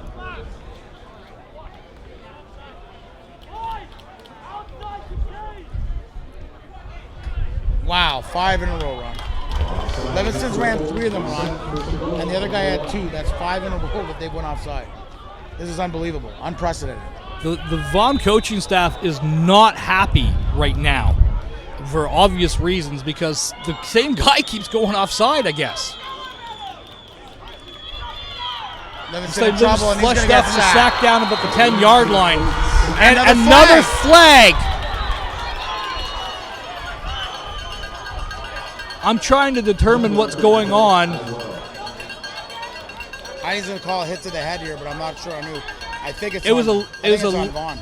I think this flag is going to be on number 10 for roughing the passer, for a late hit. No, not roughing the passer. It's unnecessary roughness. In the backfield, Ron. Yeah. He got his hand up in his face. Yeah, it was on number 10. So the ball. It wasn't on the quarterback. No. It was on number 10, the linebacker. On a lineman. Yeah. Not the quarterback. I can't believe it. 6 penalties in a row from against Vaughan. Oh, at least the clock's been running. That's taken off about 2 minutes. Which is good for Niagara because they're trying to get back in this ball game. So again, 1st and goal for the 10th time for the Niagara Spears. Pistol formation. 4 receivers to the near side of the field. 1 to the boundary. Livingston in the pistol formation. Boots to the right, cuts it upfield, and he's tackled at the 1 yard line. That's bringing up a 2nd down. Just a straight off tackle play. Let's come back to the ISO or something, I don't know. I know that Vaughan is big, but even off tackle, Ron. 3:47 to go. If you've got 4 receivers to the right that means you've got one-on-one coverage to the left. Well, what they should do is go quads left, Ron, and get. It's tough to throw that to the goalpost side. I know what you're saying. They did have 4-by-1 that time. If they can just flip it and get that same matchup, if you're rolling or booting, and if you're playing man coverage and you're rolling or booting, you need to be. You're a quarterback, athletic quarterback. Beat the defensive end, challenge the corner, make a decision in space. Not saying, I'm just saying. So here we go, pistol formation. Guess what? Oh, and it hits the goalpost. I just said that, Ron. You know, you can't throw it against the goalpost. No, but I want him to roll out to that side. You know, to give himself the angle better. You can't when you got number 10 off the edge. It's a tough call. I agree with you. You just got to go quads to the field. Third down and goal, Ron. Third down and goal to go from the 1.5, from the 1 yard line. Niagara Spears, this is about their 12th attempt at a touchdown here, Jay. And again, kudos to the Vaughan Rebels defense. Now they switched it up. So 4 receivers to Slant. the field. There he is. Slant. Why did he wait on it? Touchdown. I thought I saw the fly. Josh nice Boyle. little route. Josh I don't know why he rolled out, Ron. Just throw it. Well, if he was going to roll out, why didn't you roll out last time and do that? It's the play we were calling for. Great throw, though. So, great play. And the Niagara Spears with 2 minutes and 52 seconds on what was the longest goal line stand known to man. About 3 minutes of length. 13 plays from the goal line, Ron. Are back in this game after Vaughan had it second and goal on the 2 and did some razzle-dazzle stuff, fumbled the ball, and that is why you don't play around with fate. The extra point is good. So now, at the 3-minute warning, it is 21-7. The Vaughan Rebels do lead, but Niagara... And Vaughan's come out with some razzle-dazzle, but what we'd like to see here, Ron, is a nice straight-up drive. And they've ran the ball pretty well, so we'll see what they can do here. So as a coach, do you just turn around and you say, forget it, this is what brought us to the dance, none of this razzle-dazzle stuff, and I'm just going to pound the ball down your throat? I think you've got to be frustrated. It could be a 28-0 game, with you got, pretty much the keys in the ignition, you got everything controlled. Now, you've kind of let your friend take your car out for a drive. You don't know if he's coming back. I mean, well, let's face it, Vaughan is talented. They've got a lot of athletes, but Niagara here scratching and clawing to get that 7 points and give themselves some life with 2:52 to go. We talked about how does Niagara beat a second-place team by playing hard. By playing hard and not quitting and not giving up. Well, that I'm really impressed with that Livingston kid from Niagara. The beating he just took. Yeah, that's a tough kid out there. And again, we get to see here the kick return team is out there. What do you do here, Ron? Do you kick it deep? Oh no, I short kick it. They kick it deep, kind of in no man's land. The ball bounces about the 30-yard line. It's picked up by number 13 for the Vaughan Rebels. Got some room, Ron. He's got a blocker in front of him as well. Brings it all the way beyond the 50-yard line. A good return all the way up to the 52-yard line. Number 13 on the return there, Jay. That's Michael Kiana, Ron, on the return. And like he said, just a nice job of, reading the blocks of his guys and picking the football up. And what I like about Kiana, he makes a decision and he lives with it, Ron. Yeah, I was very impressed with it. And again, let's just see. I want to see Vaughan kind of settle things down and say, forget this. This is, we're the bullies out here and we want to push you around. So they got DiMarino back in and they've been alternating them, but I think right now they got their guy in. So 2 receivers each side of the field. Splits running back, inside handoff to number 19. He's met after a gain of about 2 yards again. Number 40. Good job by number 18, Ron, there for Niagara. And DJ Shannon. And number 44. 44, sorry. And number 44, Aaron Brown, who we've called his name a lot, Ron. Has been a really solid player for the Niagara Spears here. It brings up a second down and a long 7, short 8. So this time they've got 2 receivers split back, pistol formation. A little bit of an offset offensive line look there. DiMarino's back to pass, taking a deep shot. He's got his receiver wide open, just falls incomplete. Intended for number 9, Marco Cerrone. Ron, they ran a screen to the field that I know we took the shot and Simone was wide open, but if he would have got that screen out there was one guy, it was 2-on-1, Ron, they would have scored. And you take the big shot and Simone just misses it. So it's inches in football, right, Ron? That's what you've always talked about. And right now you can see the inches are kind of closing in here, and Niagara's getting the advantage inch by inch. Niagara has really, the momentum has really swung in Niagara's favor. You know, Vaughn's been toying with them, saying, okay, we can put you away whenever you want. Put them away then, you know, if that's what you think. Pistol formation, back to pass, inside slant. We're gonna have a flag there. See, I don't like that call, Ron. I'm going to tell you why. A couple of reasons. Number one, was the ball catchable? I'm not sure, but I thought he got there right at the. You know, in a game like this, third down, you know, unless it's blatant, I just felt like the guy timed it pretty good. Number 55 is going to be called on the pass interference call. Slow in getting up on that for the Niagara Spears, Jay. So that was Sando Pereni. That was that's going to on the spot. First down, automatic first down. Yeah, automatic first down. To be honest with you, you know, That bails him out. I know we tend to disagree sometimes. I thought he got there early. Yeah, you know, I thought he hit him and obscured him from running the route. Legal Flags formation, on the Ron. play. The 13's, and then we got another late flag out here. So Legal we're gonna have formation on this side. and I believe we're going to have a hold on this as well, Jay. So you could see kind of like what's going on, Ron. You called it right after that razzle dazzle. You didn't like it, and now you can see like Vaughn's kind of self-destructing. They've lost composure, is what I'm noticing right now. And false start, Niagara. Well, that was legal decline, formation. Legal formation. Holding 10 Rebels yards 10 yards back. 20. And it's going to be a first down and 20. So what do you do here, Ron? You get the ball to 55 because he had the biggest run of the day. Well, 55, I think, is your other fullback. Really, I think So you give the ball 19 to then. number 19.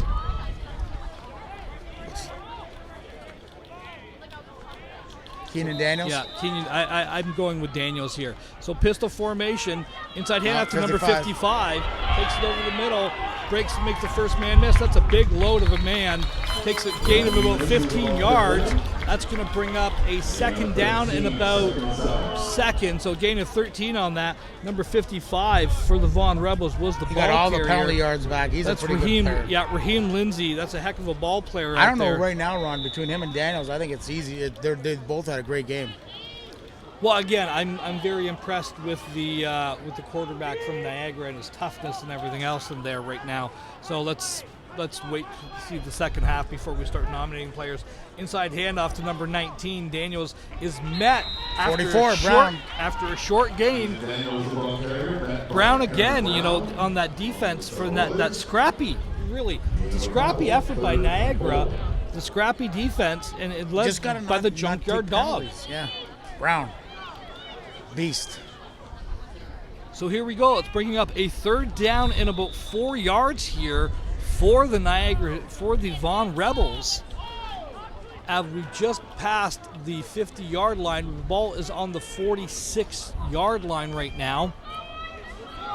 Excuse me, the 44-yard line. DiMarino under center this time. Empty backfield. Trying to hit the seam. Jumps up and he scrambles over the right-hand side, makes the first man miss. And Fumble! Fumbled the Oh ball. my goodness! Wow! Picked up by number 14 for the Niagara Spears. Nicholas Leroy, Ron picked it up. Marino doing a little too much and Ron. You know, there's only a minute left, but I'll tell you, even to get a field goal here, but just the stop alone is unbelievable. Niagara, and this is a story of 2 quarters. First quarter dominated by Vaughan. Second quarter, Niagara being scrappy and staying in the ballgame. You know, the junkyard dog gets the bone every once in a while, and Brown made the play. Vaughan looks like they are in shock right now. Like they can't believe that this game, that realistically... They won 29-0 in the regular season. It was 21-0. They're going in to make it 28-0. Fumble. Niagara goes 109 yards to score. We had, 12 plays from the goal line at one point? Yep. That was like a 29-play drive. I don't know. They started from their 1, and here we go. Quads to the right, Ron. And here we go. Livingston in the flags on the play. We're going to have an offside call here by Niagara, by Vaughan, the right How defensive many end. offsides can you take in a game? And it's unfortunate. It's the same guy. It is the Is right. he just lining up in the wrong spot? He's leaving early every time. He's trying to beat the guy, and it's the right defensive end on the far side of the field from us, Jay. That is lining up There's a coach on the field that's losing his mind for Vaughan, Ron. I think we've been there before. once or twice. So that's going to be a first and five, right, Ron? Well, I think I would take the 5-yard penalty. Yeah, because you get first down, right? But they're going to decline it and take the yards gained, and it's going to be a 2nd down and 2 here on the scramble. I don't know, Ron. 1 minute left to go in the first half of football. The Vaughan Rebels do lead. I'm a percentage guy, Ron. I like 1st and 5 better than 2nd and 7. And what has been a bizarre first half of football, 21-7, but this sure does not feel like a 21-7 game at this point. 4 receivers. Screen. Step off. Got his man. Makes the first man Oh, miss. what a tackle. And it was 2 things happen on that. Number 90, I believe it was number 82 for the Vaughan Rebels. I'm just double checking the number there. It's on the back side of the sheet here, Jay. That's your point? Yeah. Fesher Point was the defensive end. Jumped up, Got his hands almost up. picked up the ball. Then it falls into the receiver's hands for the Niagara Spears, number 8. Brandon Ledger. Makes the first corner miss and still gets about 2 yards. We have a 3rd and 1. It could have been a pick 6 the other way. Everything's going in Niagara. He's going over the top here to the boundary. Watch this, Ron. Free shot right here. He's taking, oh, what pressure. Great pressure. 32. The first time that you bring Wow. blitz pressure, number 32 comes. Barry Rooney from his defensive back. So what they did, Ron, is they went quads, they brought the 2 back over, and they fired him, and he just got there because that looked like one-on-one. Niagara had a big play on deck. Yeah, and it's a big loss on that play. So 29 seconds left to go. We're looking at a 4th and about 14 at the 54-yard line, and Niagara is going to punt. First time Niagara punted, it was blocked. So, the Vaughan defense said, okay, enough of this. We'll take back over this game. Still, though, Niagara scrappy, fighting themselves, getting themselves back in the ball game. Yeah, I really like, to be honest with you, Jay, when it was 21-0 and all of a sudden the ball's on the 2-yard line, I'm looking at you going, yeah, this one's over. What are we going to talk about for the next 3 quarters of a game? Now we got a ball game. We're actually going to have a game to call here. And we got Chris Venter at halftime, guys. I'll have the pleasure of interviewing the head referee in chief and obviously on the OPFL executive, doing a great job. And so we'll get him at halftime right after this punt, Ron, I think.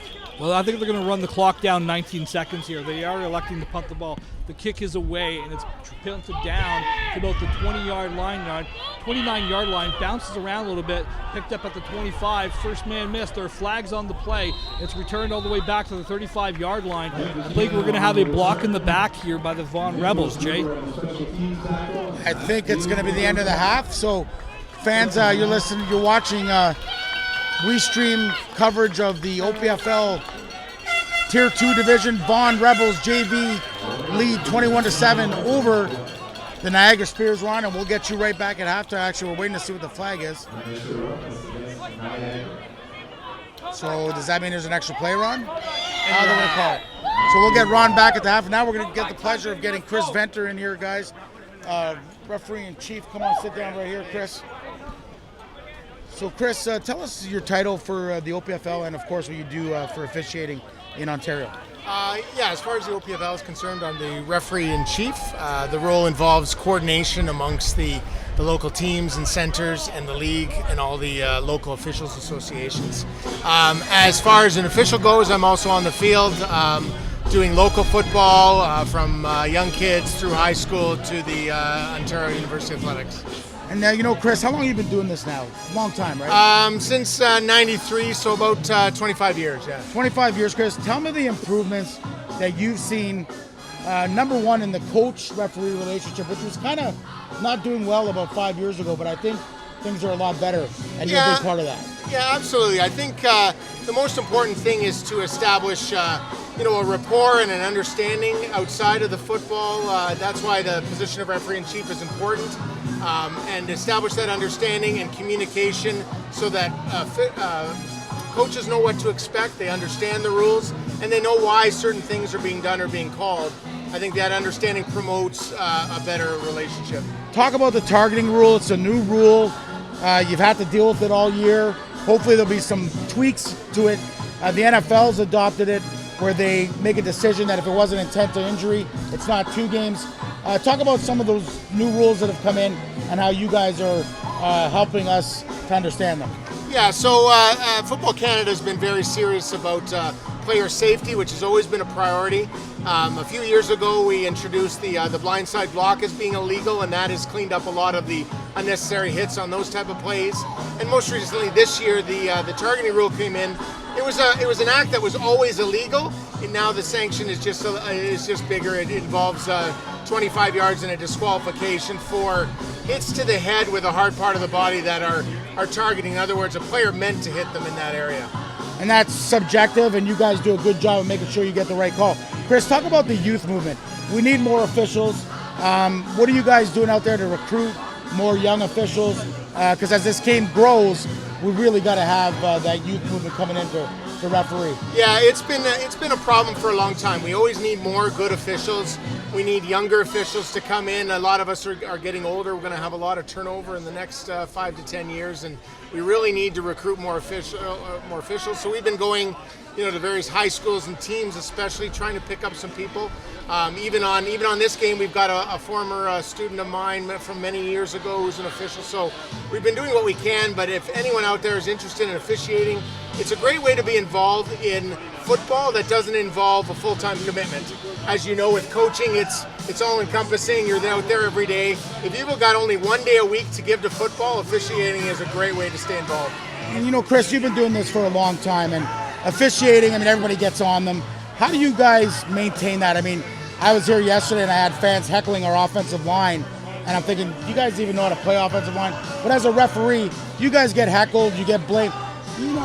Referees are out here doing their best. There's no agenda. You're out here to call the game. You love the game, and you may not have the commitment to coach, but it is a big commitment to be a referee. Yeah, absolutely. And as far as the fans go, they're having a good time. They're here. A lot of times they misunderstand what goes on the field, and that causes them to make comments. But we just ignore them. Coaches, we try and talk to them, make sure they understand what it is we're doing, and make sure they stay off the field and try to stay as calm as possible. So if you're a young guy, I would encourage you to look up, or a young lady, Chris Venter. If you're going to university, it's a great part-time job. We need more officials. Chris, you've done a great job for the Opfl and for Ontario football, and look forward to many, many more years working with you. Yeah, appreciate that. Thanks a lot. Take care. Have a good day. Yeah.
the south end going north to start half number 2.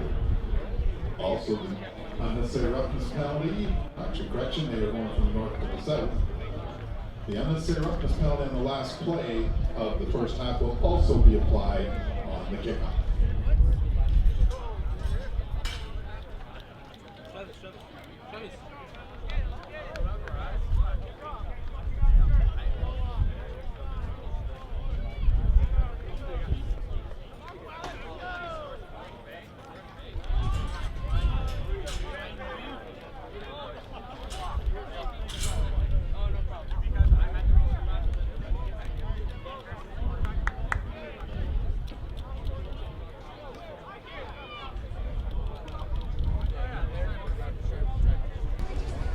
And we're back, fans. 12-minute third quarter here. It's a 21-7 Vaughan lead over the Niagara Spears.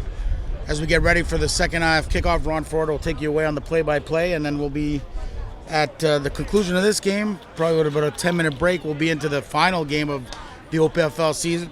Tier 2 Varsity Championship, Beckwith versus Sudbury. Slated for 3 o'clock, but we're probably not going to get that game to you, fans, till about 4. So Vaughan, Ron, what can you say? Came out, 21-0 lead, had the ball on the 2-yard line. Razzle-dazzle, or 3-yard line, do some razzle-dazzle. They don't get it, then they fumble on the next play.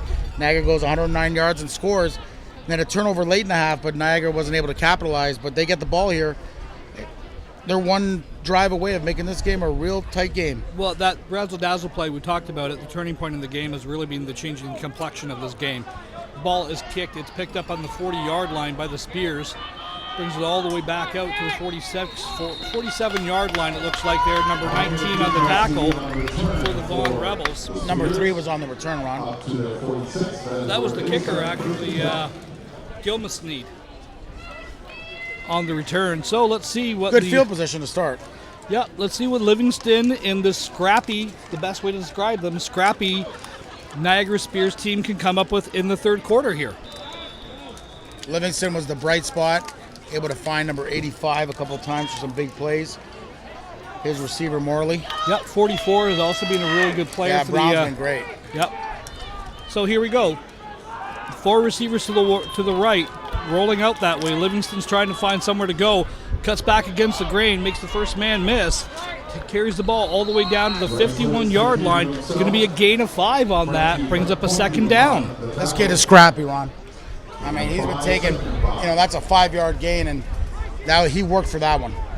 Yeah, again, just a really outstanding performance so far by a couple of really stalwart Niagara Spears players. Been really impressed with, again, we talk about the scrappiness, the junkyard dog mentality of this team. So second down and 5. The ball is on the 51-yard line of the Spears. They are going from the right to the left on the stream here. And we've got 3 receivers. 3 receivers. They're still adjusting. 2 receivers on each side of the field. I formation. Straight turnaround handoff. Inside handoff to number 24. Good gain of about 6 yards. That's going to be a first down there. The ball carrier, Watai Ibrahim, on the ball carry. And move the chains again. Brings up a first down, Jay. Nice ISO run and a great block by the fullback. And this is the play that I wish they would have got back to a little bit earlier in the second quarter, but they've come back to it here in a big first down run. So the Spears break the huddle. 4 receivers to the field side, 1 to the boundary, 1 running back in there. Livingston barking up the signals, looking for this quick little post pass. This pass falls incomplete. So you see what Vaughan did there, Ron. They're stacking the boundary receiver. So that should tell you that the field side, there's lots of stuff to be had, and got to kind of change the strategy now if they're going to bracket that single receiver from Niagara. Ledger was the intended receiver there for the Spears. Couldn't dig that one out of the ground. It's going to bring up a second down and 10. Ball is on the 53-yard line of the Vaughan Rebels. Championship football, most of these guys play at different high schools around the corner. What a great day of football. Again, bracket coverage, inside handoff to Ibrahim. He's met nowhere You know what by I find, the Vaughan Ron? When Rebels. Ibrahim gets the ball and there's a nice block, he's great. But when he's got to break a tackle, I don't know if he's a younger guy, he seems to kind of not believe in what he can do. And right there, about a half-yard gain. Well, I think it's a generous spot actually on that one because I thought it was actually hitting the backfield for a loss of a half a yard. But again, I'm old and I don't have great eyesight. So this two-down territory run? At this point in the game, yes, I believe so. You've got 4 receivers to the top of the field here, 1 to the bottom, and this time rolls out to the right here, looking to throw again. Livingston gets to the edge, scrambles up to the 50-55 yard line, keeps going. What a great run by Livingston, all the way down to the 37 He took on number 7, Jay. Winston Barron there, Ron, and he got the better of him. And I love this kid, man. For a Tier 2 quarterback, he's probably, you would think he's in the first year of this division. He's going to be one heck of a quarterback next year for Niagara if he goes up to Tier 3. And I think it's number 7 that's down, Ron, the corner that had to take on Livingston. It is, yeah.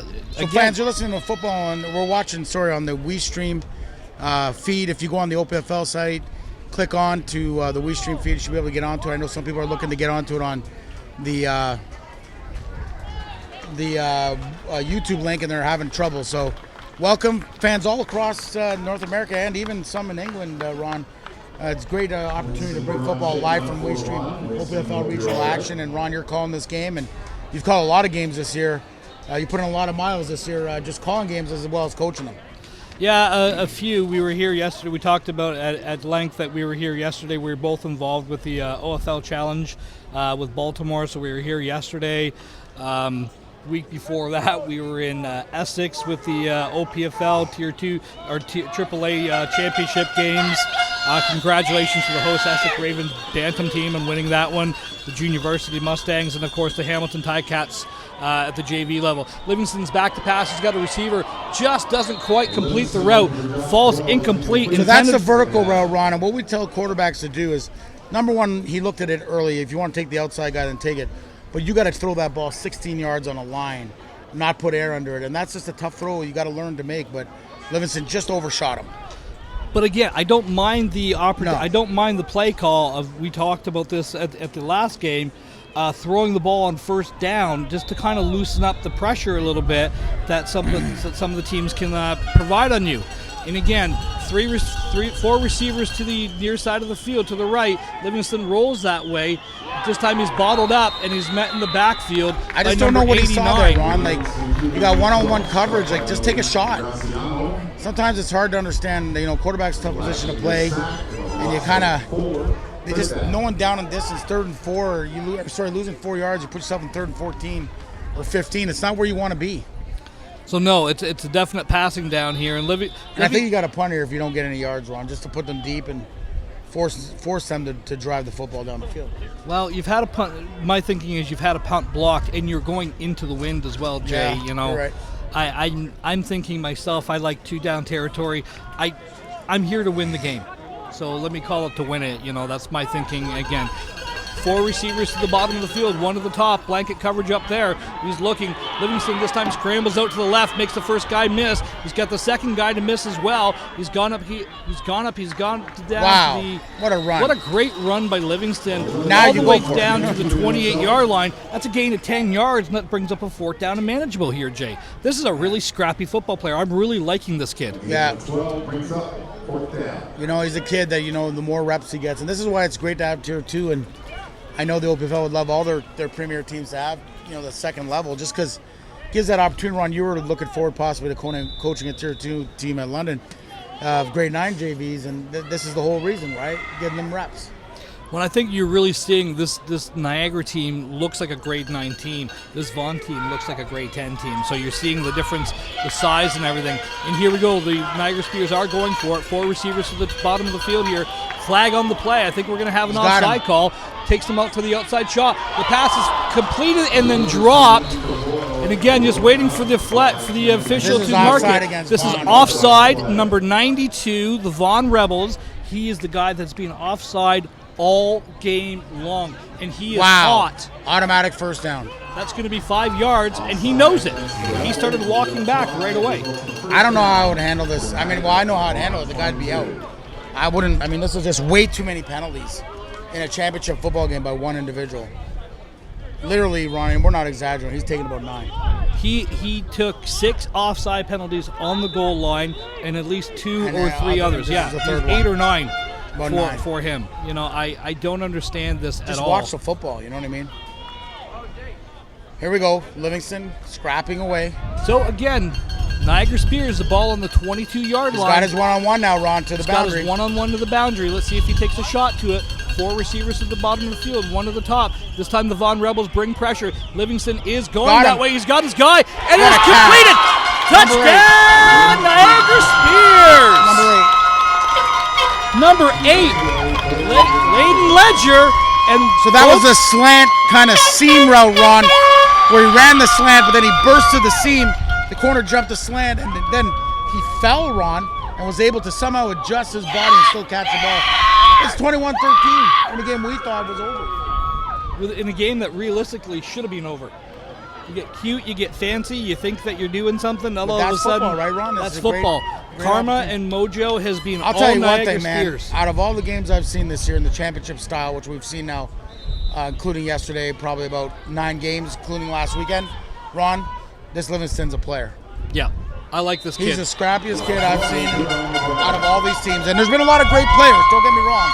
But what a scrappy effort by this kid. So, with 6 6 minutes and 9 seconds left to go in the third quarter, we got ourselves a ball game. And not only a ball game, a tight ball game. It is 21-14. My thoughts, Ron, are this right now. If I'm Vaughan, you got to get back to the dance. 55's got to get the ball. 19's got to get the ball. You know, let's move the football and start eating some clock and using our big bodies to wear this Niagara front down. Niagara's playing with composure. Vaughan is not. We talked about Vaughan looked like they were on a business trip, almost cocky, arrogant. That business trip is over. You're in a fight. It's like you give the presentation in the first part. You think, oh, we got these guys. And then you get cocky, start, not doing your job. And that's what's going on here. Yeah, so, I'm not sure I have an answer, but here we go. The kick is away.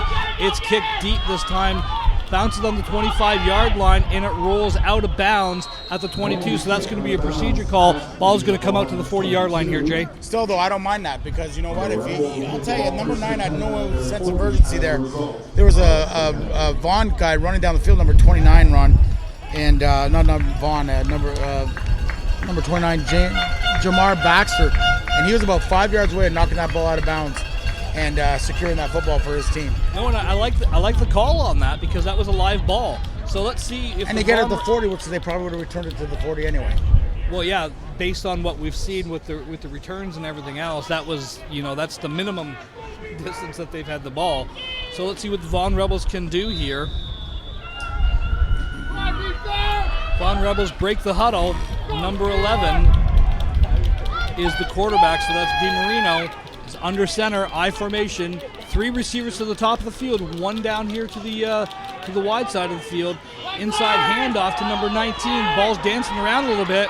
Niagara is all over him, led by a herd of Spears, led by number 55 and 26, Jay. Yep, 55, Sandro Perini, and number 56, you said? Or 26? 26. Ryan DeLea, and they bottle it up for about a 2-yard gain from the quad look.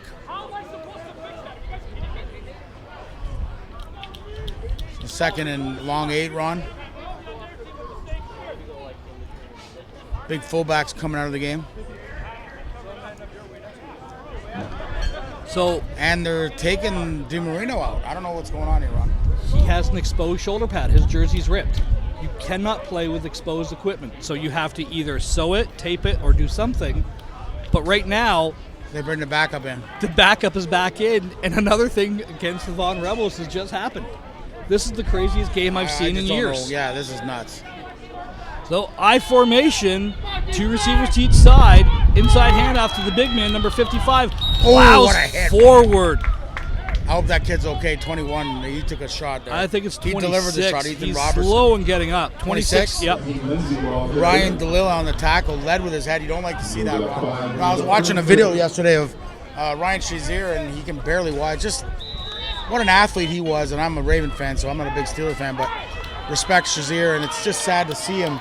But he's fighting back and trying to get through it, but don't lead with your head, kids. Inside handoff again to the big man, number 55. Rumbles forward for a first down. Takes it all the way down to the center field. 54-yard line approximately, Jay, on that. And again, the big guy, number 55, give the ball to 55, Sheen Ron. Lindsay, I think runs with Lindsay's power. the guy right now that's just kind of, they take him out again here, but he's just got a good motor. It seems he comes in for 2 plays, he comes out for 2 plays. He comes in for 2 plays. There's just, there's no cohesion right now. At least it doesn't. It feels choppy. They get big chunks of yards and then they do something to shoot themselves in the foot. So here we go. Quarterback's back under center. Empty set. This time it's a swing pass over to the wide receiver. That should be a number penalty, 81. Ron. Because they engage blocking way too early. Number 81's going to take it to the house. There's a great block downfield. I don't agree with this touchdown, but the Vaughan Rebels have He scored. blocked that receiver. That receiver was above the line of scrimmage, and that guy blocked the corner before the ball got there. That's a penalty. Yeah. But Vaughan, big play. They needed it, Ron. What a touchdown as they now take a 13-point lead. Yeah, a 56-yard touchdown pass and run there. Great play call. We called that earlier, saying, "Wow, if you throw that again, you've got a big advantage out there." They brought all the motion out, empty the backfield over to the right-hand side. Basically, And had no a shift stack from Niagara and no there. shift from Niagara. So there you go, the young and experienced So Ron, Niagara here's the team. delay again. Why did they not call it? This is way over 20 seconds on the extra point. Right? Yeah, we're pretty close to it at this point. No, we're beyond it now. I mean, I could have went to the bathroom, had a coffee at Tim Hortons. Look. Gee whiz, Ron. Now you're going to get Niagara out on offside. This game is bizarro land. Yeah, it's bizarro. Well, I guess we got to have one of those like that, Ron. Well, it's not a game. It's not a weekend that we call football where we're not looking at each other going, I don't understand what's happening. Well, after I saw an Essex guy hit the left side of the goalpost and it flipped back in underneath, and that was it for me. I've seen everything. So we're going to retry the extra point here. Snap is down, the kick is away, and it is good. That was a big kind of answer from Vaughan after that drive. This game was looking like it was tight, and just a good job of moving the football around, getting the ball outside, and a tremendous play for Vaughan as they jump up ahead here. So yeah, the Vaughan Rebels go back out ahead by 2 scores, 28-14, with 4 minutes and 9 seconds left in the third quarter. Again, thank you very much for joining us here on WeeStream. My name is Ron Fuerta. I'm with the coach, Jay Kinnemy, and we're streaming live at the OPFL Tier 2 Championship Day at the Hammer at beautiful Tim Hortons Field in Hamilton, Ontario. Now on the offside, the ball is going to be moved up, so we're going to be kicking the ball from the 50-yard line. Jay, do we see an onside kick that we saw earlier? No, with 4:09 to go, I think you want to kick it deep here. Championship teams, they do things to, like you said, make sure that you control the football. So it wouldn't surprise me, but if it's me, I'm kicking it deep. You got a 2-score lead, forcing the drive the field. Rolling the dice. It worked once, maybe it'll work again. I'm not saying, I'm just saying. Oh, they've kicked, this is their 5th kickoff of the day, right? So, tried one onside. Got it. Different alignment, number 19's back quite a bit further. Here it comes. Onside kick to the right. Ball is kicked deep down to the middle, picked up by number 3 at the 10-yard line, returns it up to the 20, makes the first guy miss, brings it up to about the 23-yard line. From the speed on the return, and Gilmesy on the return. Good return of about 13, 14 yards on that, Jay. yeah, but still puts them on only their 23-yard line. So 1st and 10, and it's a long way to go here, 4:01. But we've seen this kid with a lot of moxie. He can keep driving the ball and keep the Vaughan offense off the field. Try to give his team a chance, get them to within 1 score here. Jay, is this the Bantam quarterback for Niagara last year? That's what I thought. Yeah, and I was really impressed with his guts and his toughness in that game, and that was a game that we coached against them last year, and there was a few kids that really stuck out, and I think this is basically that team that we saw last year. So 4 receivers to the right side. Livingston rolls out to the right, throws it out, that long out, complete to number 85, makes the first guy miss, up to the 50-40-yard line. I like this 85 run. He's been a big player morally for them this year, or this game, and Once again, a big. Or no, that was 88. Sorry, 88. There was 85. Josh Boyle with the Josh reception. Boyle, sorry. He's had a pretty good game. Yeah, he's had a really solid game here as well. Brings the ball all the way up to the 42-yard line. Good gain on that of about 20 yards, Jay. Brings up a first down again. 4 receivers to the near side of the field. 1 receiver to the boundary, to the top of the field. Quarterback rolls to the right. Livingston feeling the pressure. Escapes the pressure again. Same song and dances all day. Steps out of bounds and is grabbed by number 85 for the Vaughan Rebels. 85. Frankie Fastpoint, who's had himself a pretty good ball game and limits Livingston's gain to about 2. But again, positive yards on, they've got him in the backfield every time, and this kid's escapability is really, I'm very much impressed with this kid's escapability, his toughness and his composure. That Very last composed. one, rolling to the right, throwing the ball in that deep out, into the wind on a line. And they get the win in the fourth quarter. That should be reminded. So Quads here we go. again. Second down, quads to the near side of the field, 1 to the top of the field. Inside handoff this time. Different running back. Number 10 for the Niagara Spears, Connor Miller. See, that's what they need, Juan. Connor Miller broke 2 tackles, and that's what they weren't getting from Ibrahim. I think Ibrahim's a good explosive back, but this is kind of that thunder and lightning that you were talking about. Number 10 with a big run. Yeah, great run. Good, tough run there by Connor Miller. First time he's actually carried the ball today, Jay. So, again, a really good, tough run. And first down again. And the Vaughan Rebels are back scratching their heads going, what's going on? 4 receivers to the wide side of the field, 1 to the near side. This time, Livingston rolls out to the left. Sidearm throws. Complete to number 85 again. Down to the 40, down to the 35. With a flag on the play. This is going up another 15 yards, and you're going to be back in business. Niagara's back in business, Jay. I'm going to tell you something. This Livingston kid right now, win or lose, he is playing with effort and his receivers. And right now, the whole Niagara offense is just playing with a lot of confidence. In the first quarter, Ron, I didn't think they'd gain a yard. Well, yeah, they came out. no, and even midway through the second quarter, And I think Vaughan had a great game plan. I just think they flew out of the gates, and somewhere down the line, they've kind of lost their way a little bit on defense. Looking at the Vaughan bench, a little bit, there's too many people and coaches looking at each other, talking and pointing fingers. These guys are still up 2 scores. They've got to get composure of what's going on. Stay and play in control. I don't know if you noticed, Ron, every time they go, when they go quads left, they get single coverage to the left side, to the right So side. here we go. Livingston's back to pass. Takes Got a shot into double coverage, and it's picked off in the end zone.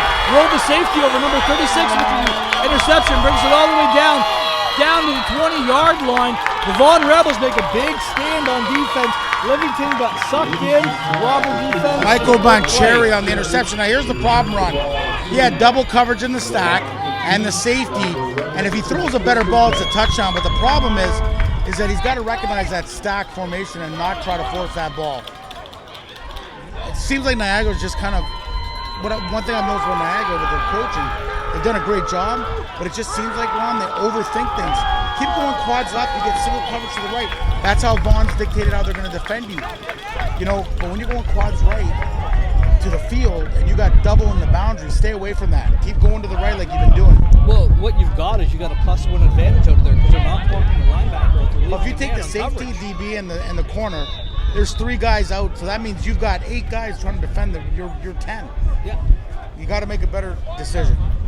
But So still, Livingston's been scrappy. Let's see what Vaughan does here with DiMarino at quarterback. DiMarino back in quarterback, inside handoff to number 19, takes it over the right side, rumbles forward for a gain of about 7 yards, Jay.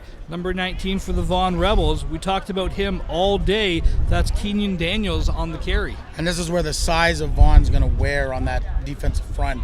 Although they've played excellent here in the second half, Ron, only that screen pass is the only thing that beat them.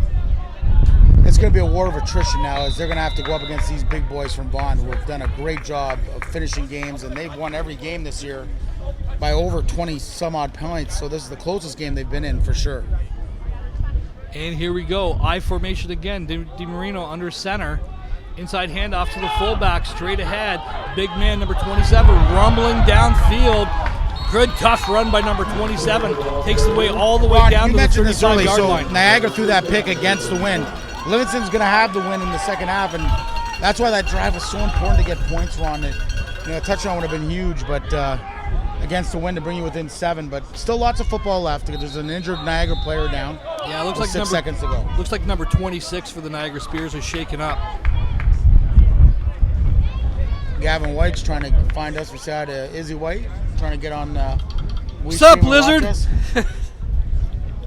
All the fans across Ontario, of course from Niagara and Vaughan, we welcome you. And we're in for a show here, guys. It's been a good football game. 21-0 to start for Vaughan. Kitchener battled back. Looked like they had a drive to maybe pull within 7, but an interception by the safety, number 36 for I got it here. Bancheri. And that's been the difference right now, as 56-yard screen pass is what gave Vaughan their 28-14 lead. And right now, 1st and 10 for Vaughan as the injured Spear number 26 comes off the field. That is Ryan DeLilla. Ryan Dillon, shitting on for Niagara. Ryan, I hope you're all right. This has got to be the nicest announcer I've ever heard, Ron. I'm sure everybody's okay. How come you don't say that, Ron? Because I don't like people. And that's why you're doing this game, right? Here we go. So here we go. I formation. DiMarino under center. The big man, number 55, is in a fullback. Inside handoff to him. We got flags on the play. This is going to be coming back on a holding call. That's a huge penalty, Ron, because as they flip ends at the end of the third quarter on WeeStream, 28-14 Vaughan over Niagara, it'll be 1st and 20, but they'll be going against the wind, Ron. That's right. Yeah, they're going to be going against the wind here. Or is it... No, because it's an untimed down, because you can't end the half or a quarter on a penalty. Regardless, it's going to be 1st and long, and Vaughn's going to have to work harder and try to get a first down to keep possession of this football. With the last play with the wind, Ron, do you take a shot here? Well, if I'm Vaughan, I'm up 2 scores. You have a power running game. You've been getting a lot of success running the ball up the middle. I'm inclined maybe you just hand it off 3 or 4 times. 55. Try to break one. Yeah. So that handoff to number 19. They've done a good job on him here in the second half. Yeah, they really have. From the second quarter on, they've done a good job against him. Because I'll tell you, after the first quarter, I had 19 as player of the game, and he's still a great player, but a good job by the Niagara Spears defense. So, 28-14, the Vaughan Rebels do lead against a very scrappy, very game Niagara Spears team, and what has been I can't really describe it in any other terms than a bizarre football game. Yeah, for sure. The turning point in this game, and I'll keep going over it and over it and over it again until this game is over. On the 1st and goal on the 2-yard line, huge. Vaughan does a razzle-dazzle play. The ball falls incomplete. 2nd down, inside handoff. The ball is fumbled. Turnover on downs. 109 yards. 109 yards later, Niagara scores after 6 offside penalties on the Vaughan defense. Vaughan lost composure for a 5-minute period in this game, had a chance to bury Niagara, didn't get the job done, and with 1 quarter left in play, we've got ourselves a ball game. Yeah, Niagara's got the win, so 2nd and about 16, Ron, and DiMarino's kind of went the rest of the way here. Simone, they had a couple big plays to him early. Pitch pass for a big play to get the ball to the 1, but then they turned the ball over. A little bit of razzle-dazzle on that series, trying to put their opponents away. So, Jay, if you're the Vaughan Rebels, up 2 scores with a big power running game, what are you doing? I think you're 55-19. You're trying to get it going. I mean, their screen games worked well. I mean, I think you're just trying to keep that clock moving, and they're in gun here. We'll see what they do. So, pistol, 3 receivers to the near side of the field, 1 to the top of the field, 2 running backs split in the backfield. Fake pass incomplete. Goes downfield. What's the call? We got a pass interference call. On who? Holding on number 3. That's a terrible obstructed call. the receiver. That's just a terrible call, Ron. That ball wasn't catchable. That was a terrible call. Well, was it You can't not make that catchable call. because he was holding him? No, Ronnie didn't hold him at all. The guy ran a slant in corner, and the DB just was out there. That's a horrible call. Well, They're calling procedure. Illegal contact with an eligible receiver against the Spears. He hit him downfield beyond 5 yards, obstructed him. It's a horrible call, Ron. 5-yard penalty. Horrible. I mean horrible. 10-yard penalty? I got to Does tell it you, I've automatic- seen so a it's lot of automatic calls, Ron. reset. I've seen a lot of calls, Ron, okay? In my day. Is that not a first down? Nope. Again, what's the call? The Bizarro game. Illegal contact downfield was the call. I don't even know what they just called. That's a first down. It should be. I agree. So this time, here we go. We can bring a tight end in, one receiver. The ball's on the ground. Hand off to number 19. Breaks it over the left side. He's got a little bit of track room. He's down to the 50, down to the 40. He's going to score down to the 30, down to the 20, 10, 5. Touchdown, Rebels. Well, he just answered us if you wanted a Player of the Game award. He just put himself back in the running. Potentially the backbreaker. A 65-yard run by number 19, Kenyon Daniels. On a bad snap. On a bad snap, takes it on a broken play over the left-hand side for a 65-yard touchdown, and the Vaughan Rebels are back up 21 points again, under 12 minutes to go in this football game, Jay. Unbelievable. I mean, that's what you got big-time players for, though, and a nice run by number 19. Daniels has had himself a whale of a football game. He's got to be approaching 150 yards rushing, Ron.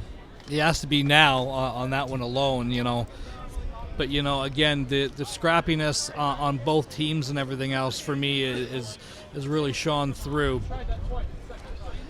Extra point is down, the kick is away, and the kick is good. So it is a 35-14 score with 11 minutes and 18 seconds left to go in the fourth quarter and in the game. Jay, thoughts?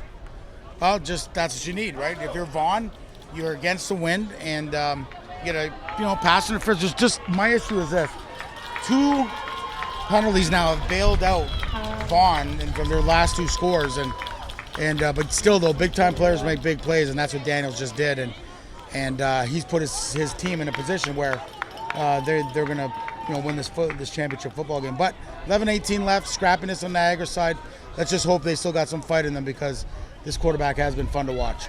Yeah, I really shout out to Livingston, who for me has been probably not necessarily the best player on the field, but probably the scrappiest player, and the kid that probably deserves the ice bath the most, right?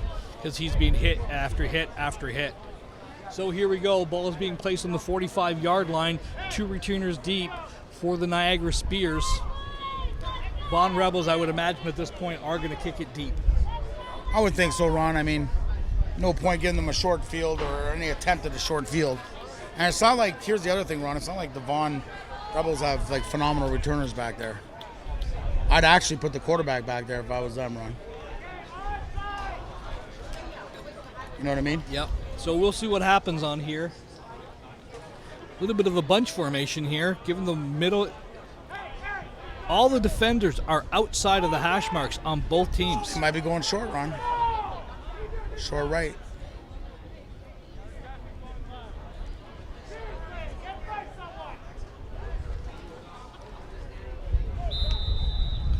Right. Interesting formation here, Jay.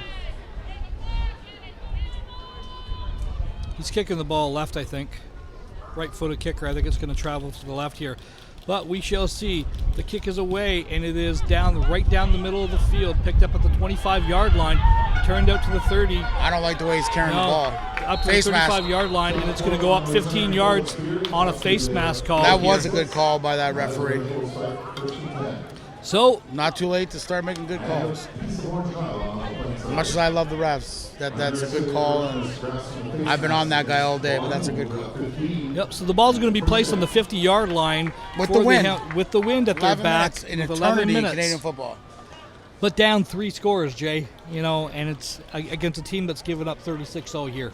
Yeah, it'd be tough. It would take 36 to beat them, so if that happens, that's got to be some sort of a miracle. It seems to be the Bizarro game. If any game is going to happen, it's going to be in this one. So here we go. The Niagara Spears break the huddle. 4 receivers to the top of the field. One down here to the bottom. Bracket coverage. No, this time they bring the 2 back in. Livingston is under the pistol, takes off to the right-hand side. Great strength by this kid. He should have been tackled in the backfield for a 4-yard loss. And he breaks the tackle for a 3-yard gain, Jay. Yeah, nice little effort, and he did the right job. He went to the quad side and just didn't see anybody open and just kept it. They should almost go into a 51 run, give themselves an advantage. So they're leaving that running back in there to try to pick up the extra blitzer when they come, but Vaughn had pressure early, has not really had pressure late, and they're so afraid of this kid scrambling. I'm not the sure. heat in those big boys is the reason. Yeah, but you can't turn around and give it inside handoff to number 10. Gains about 3 or 4 yards on there. That's going to bring up a 3rd down just beyond midfield, Jay. Yeah, 3rd and 7 here. It looked like he had more yards, but a good job again by number 10, who slowed down a bit, but that's a good job by the linebacker. Connor Miller, the running back out of out of Niagara. Scarborough. And they bring 19 in here, Ron, to defense for 3rd down. They bring Daniels in on defense. So a few little adjustments in here. Here comes the speed rush, I would imagine, coming from Daniels. They change him at the DN. Isn't that a smart move, Ron? Yep, great call. So 4 receivers to the top of the field, to the bottom of the field here. Daniels is coming. Oh, this time they pick him up blocking. Great job. Livingston is rolling out to his left. Breaks the tackle by number 10, but met by another guy. And again, you just called it. Daniels was there, and number 10 as well. So the 2 guys that have really been the dominant players on both sides of the field for Vaughn, making a big play. Met up with the QB, and that's a smart move. We put your 2 best athletes to kind of contain this kid. And it looks like we do have a injured Vaughn Rebel on the field. That's Daniels with a shoulder, pointing at his shoulder. That could be a big loss for him. He looks okay. He is taking a knee. Hopefully he's all right. But now Livingston forced to go for around 4th and 15. Timeout on Vaughn, Ron. Didn't have the substitutions ready there. They're expecting a punt. So 3:30 approaching here, 8:58 to go, and fans will have the final game here at Beckwith against Sudbury in the varsity final, the last of 3 games. Hopefully we'll have a kickoff at around 4 p.m. the latest, barring any type of crazy comeback in overtime. So Vaughn, what's your 4th and 15 play, Ron?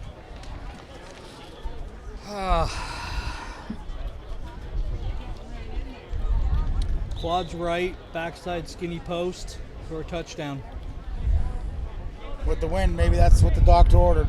Especially if they run to the left, because they've shown that they've single coveraged when they've went to the right-hand side 4x1 to the left, to the boundary here.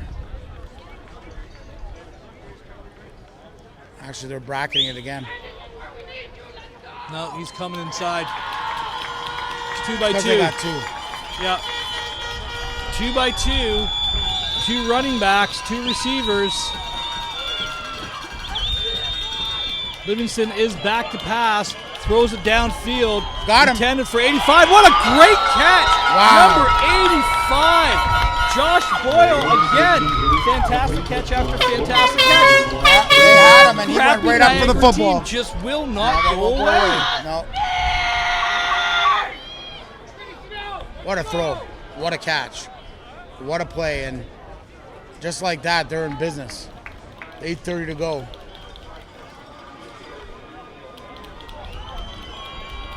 Pretty good showing here for a JV type football game. Very, very, very good competitive. What could have been a blowout early has turned out to be a very competitive game. Livingston back to pass, scrambles inside, makes the first guy miss, gets out to the 30, out to the 25-yard line, brings it down to about the 22-yard It line. reminds me of Chris Hessel, Ron. Yeah. He doesn't go down near the sideline. He's always looking at great contact. He's a tough kid, man. I was thinking another Chris that played in the CFL by the name of Chris Flynn. Yeah, that too, except this kid throws the ball with a spiral. Chris Flynn was fun to watch. But you're definitely right, the moxie. Just the moxie and the toughness and the just Difference really too is I the think never quit attitude. with this kid here, and why I say Hessel is very similar, good arm, pretty accurate, can run, but with Chris Flynn, Ron, if you missed him, he was gone. Yeah, probably the greatest CIS quarterback that in my lifetime I've ever witnessed personally. So again, second down and 2 to go for the Niagara Spears. Livingston's back inside handoff off a little veer crossbuck action there.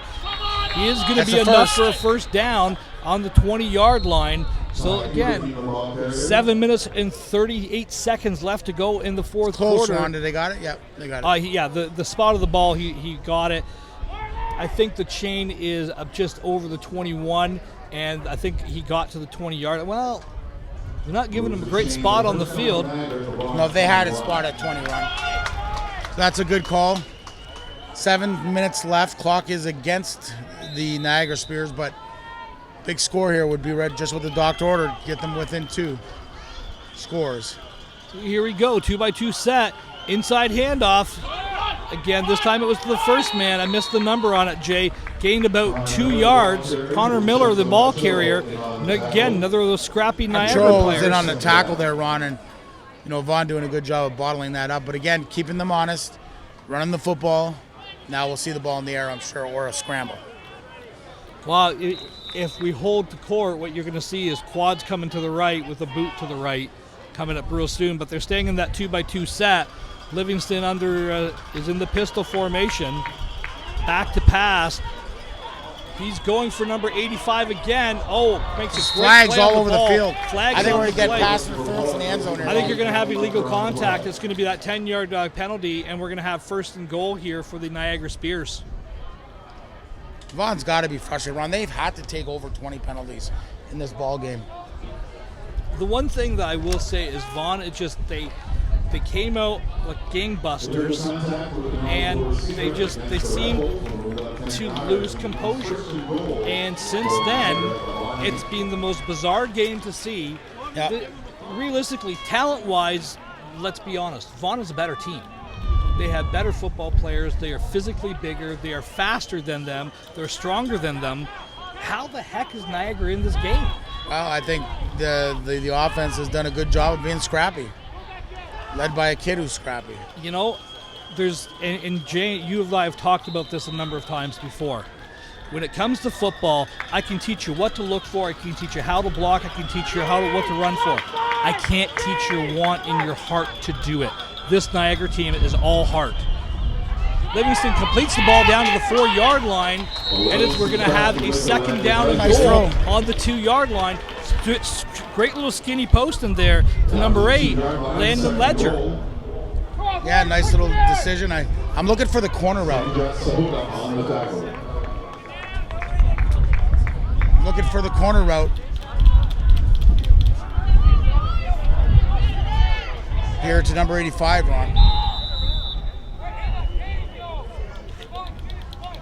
Gotta hurry up here. You gotta have a sense of urgency.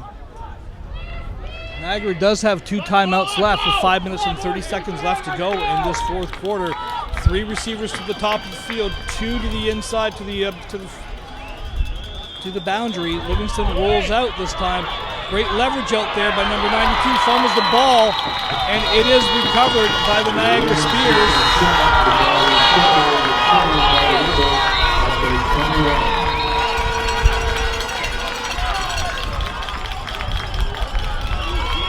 I think they're going to call him Pass down. interference in the end zone. Wow.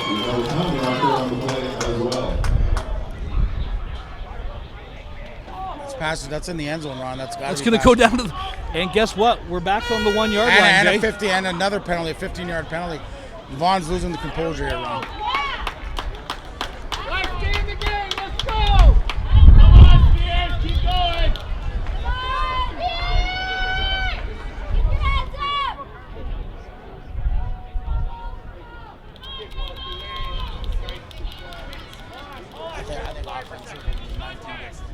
Illegal contact with an eligible receiver against the Rebels. Objective conduct against the Rebels. That's just a bad penalty, Ron, there by the Rebels. The illegal contact, I saw that real early. It was a good call.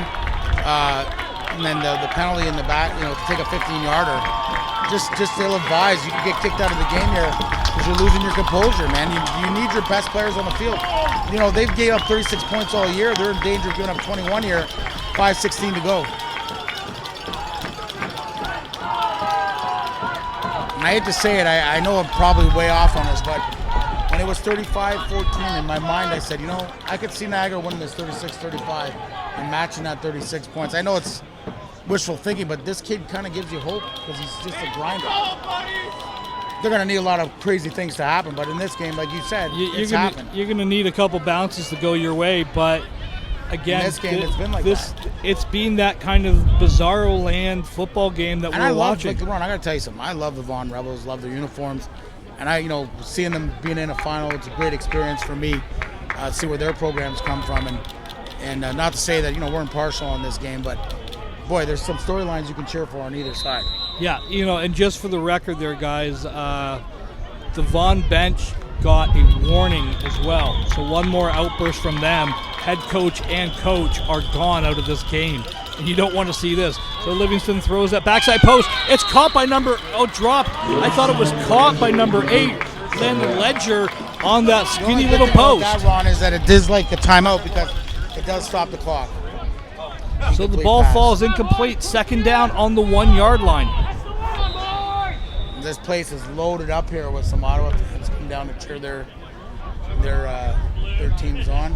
Well, both teams will travel. You've got the North Bay Bulldogs versus the Ottawa. No, it's North Bay. North Bay. So roll out to the right this time. Livingston's got it, throws it out there, and it's caught. Touchdown, Spears. Landon Ledger with just a little route in Canadian football. The down and out. Yeah, well, it was a bang actually. Ran a slant and then returned to the sideline. But like you said, Ron, tough to cover. And the Niagara Spears would just not go away. Back in the game, 35-21. Now, do I think they're going to score another 14 points in this game? Probably not. I'm saying 15, Ron. You're saying 15. Bobby Boucher beside me. WeeStream's got to be tired. They're probably thinking, they better not. We're going to be here for overtime. Plus another game. These guys have been going at it. We want to thank WeeStream, Ron, for great coverage of Ontario's last weekend of football in the OFL and OPFL. Extra point kick is away, and it is good. So, with 4 minutes and 37 seconds left to go here from Tim Horton Field in the Hammer, Hamilton, Ontario, the Vaughan Rebels lead 35-21.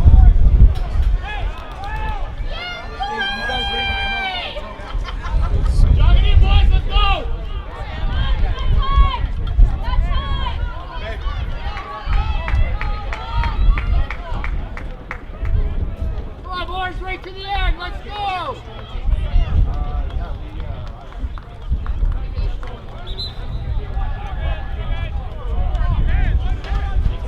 Keep it going,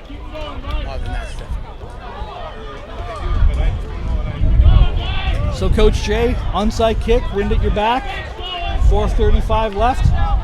Got to do one of them, but you know what, at this point, I remember a game a few years ago when the Mustangs, their first championship season run in the OVFL, and Malcolm Brown, they had 3 onside kicks that the other team got to bring them within 7, and then Malcolm Brown got the last one and returned it for a touchdown. They won by 10 points. It was unbelievable. So yeah, maybe it is time.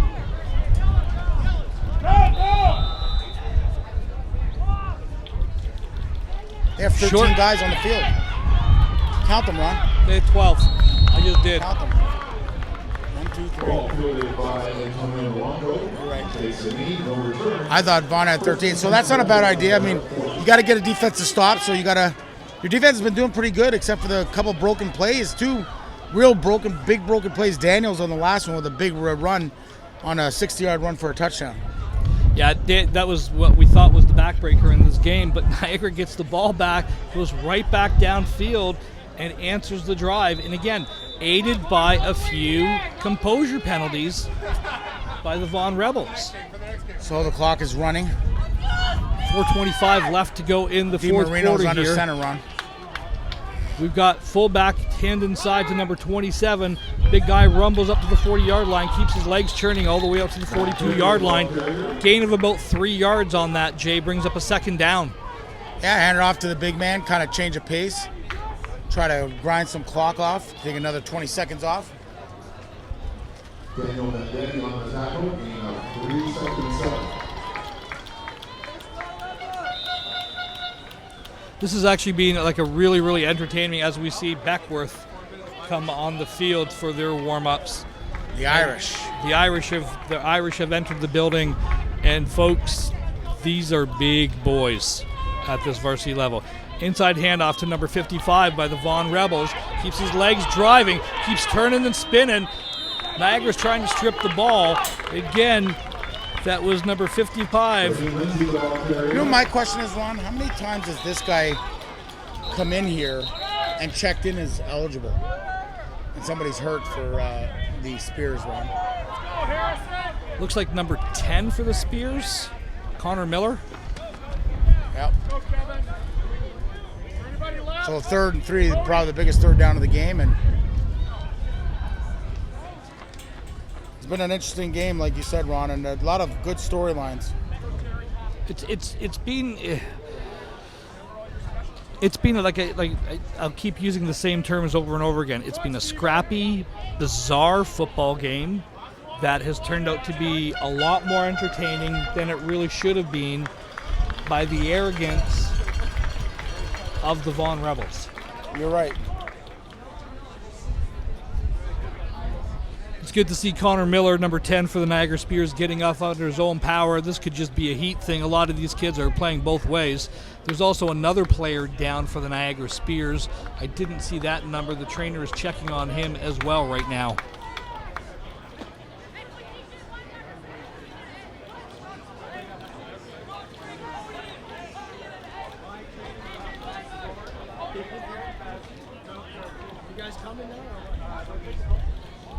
Bring the whole bag with you, please.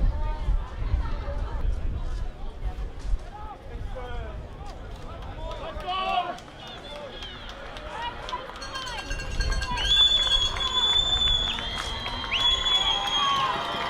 And number 44, Jay, number 44, your guy for the Niagara Spears, Aaron Brown, is being carried off the field here.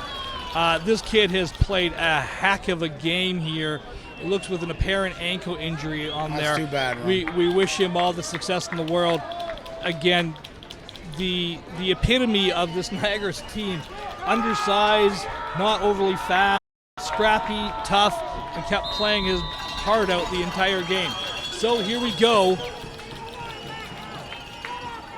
Clock is back in. Vaughan is under center.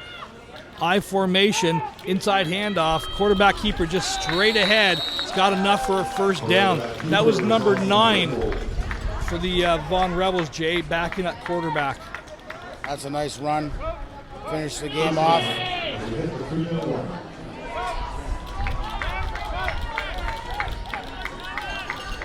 3-minute warning, and DiMarino comes back in to play quarterback. The ball's on the 50-yard line. 2 timeouts for Niagara, 1 for Vaughan, 35-21, which has turned out to be a quite entertaining game here at the Hammer at Tim Hortons Field. Clock is blown back in. It's an I formation.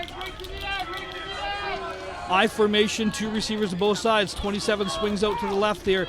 DiMarino is back to pass, takes a shot downfield in the seam route. It's caught by number 13, and he's going to score. Down to the 15, down to the 10, the 5, touchdown. Number 13 for the Vaughan Rebels. Great call. Khaled. That's his second touchdown, Ron, and he would have been in the running, but I think the player of the game, I think this game was decided by some couple big runs. It's been a great game. I mean, 55 for Vaughan was phenomenal. There's 44 for Brown for Niagara. Brown. 85, 88 for Niagara. I mean, there's just so many great storylines.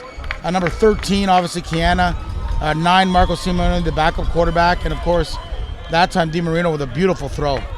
Yep, good read, recognized the coverage, and had a guy wide open running down the seam. And they put a lock on a championship season. But, hey, hats off to Niagara. Could have quit, never did.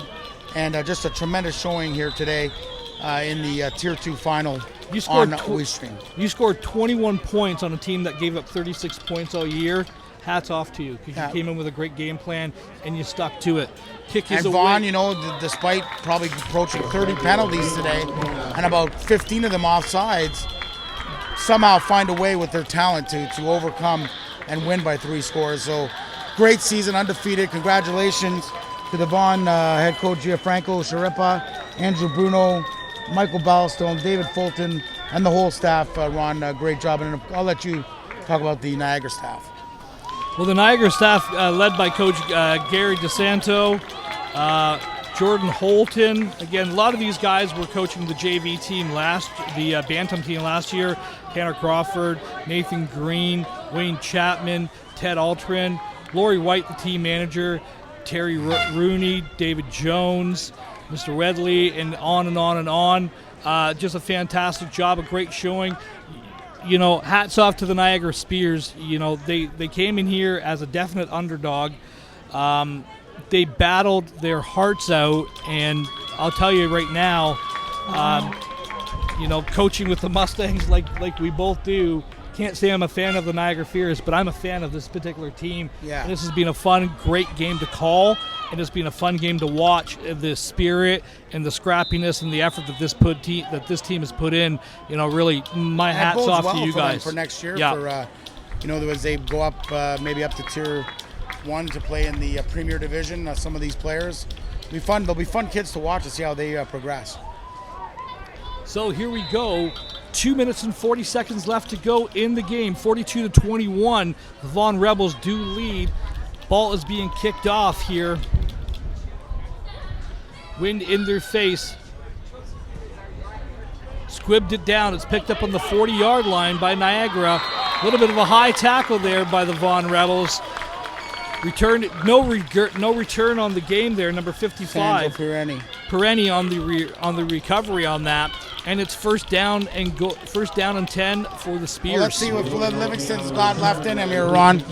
He's been doing it all day. Let's see what he's got left. You know, His last series of the season, it looks like. yeah, really scrappy kid. You know, took the hits, tough. Reminds me of a little receiver in London. Yeah. A lot. Yeah, he does. Mr. Tyrion. No? Oh, Jacob Ferrara, yeah. Yeah, Tough, scrappy guy. undersized, junkyard dog. A lot of heart, a lot of There's grit. number 8 right here. Another guy, Ron, who's had a great game. Yeah. Landon Leisure. He's the backup quarterback. So Livingston rolling out to the right this time again. I'm just getting not to sure what the edge. idea is. Throws it. Pass falls incomplete. Intended for number 80. Connor Rivett was the intended receiver. Brings up a second down. These teams, this team is just gassed. With those linemen out there, who a lot of them have been playing 2 ways. This team is just gassed, and they're still, you know, Livingston's out there with a lead blocker, pushing his blocker in front of him to pick up the block so he can get to the edge and make the throw. It brings up second down. Ball's on the 40-yard line. Hash mark is the left hash, or the near side of the field. We've got 2 receivers to each side of the field, 2 running backs. Livingston in the center, under the center, pistol formation. Back to pass, faces the rush, steps up into it, escapes, and is met from behind after no gain on there. Livingston was met from behind. I hope he's okay, Ron. He took a shot in the back there. He's in a Slow little and bit of getting pain. up. I wouldn't expect anything more from this kid.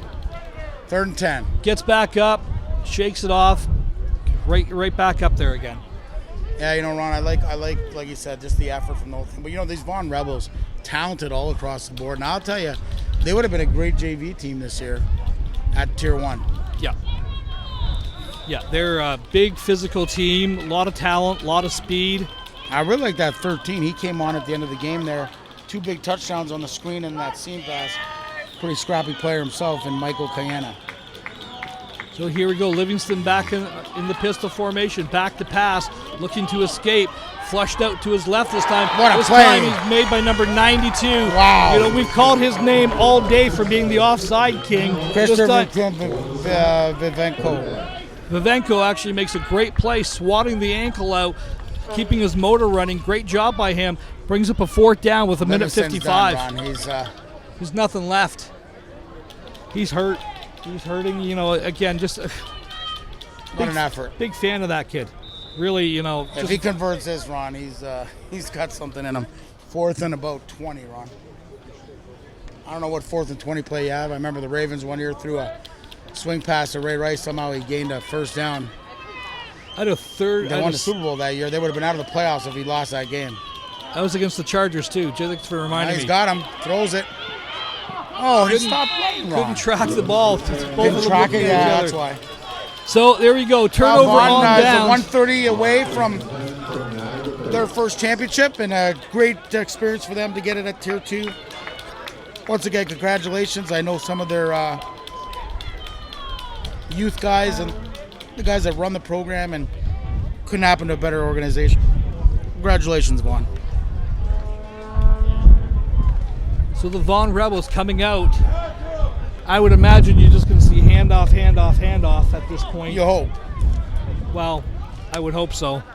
You're right. Even a knee.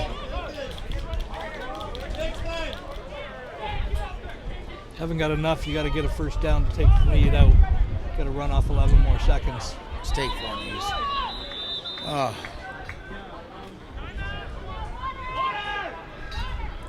Timeout Niagara.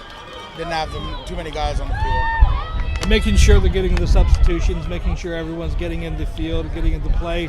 And as the stadium here is really filling up, there's a lot of green hats around here, Jay. Here comes that North Bay team, which I believe they run quads run, if I've heard correctly. Yeah, if I've seen film on this team. They are an explosive team.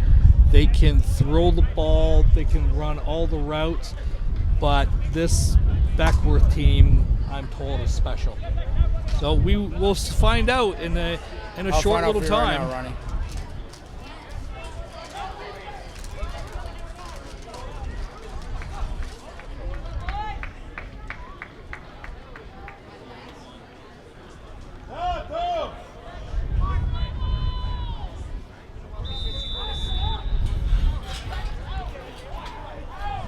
So after the timeout, DiMarino under center.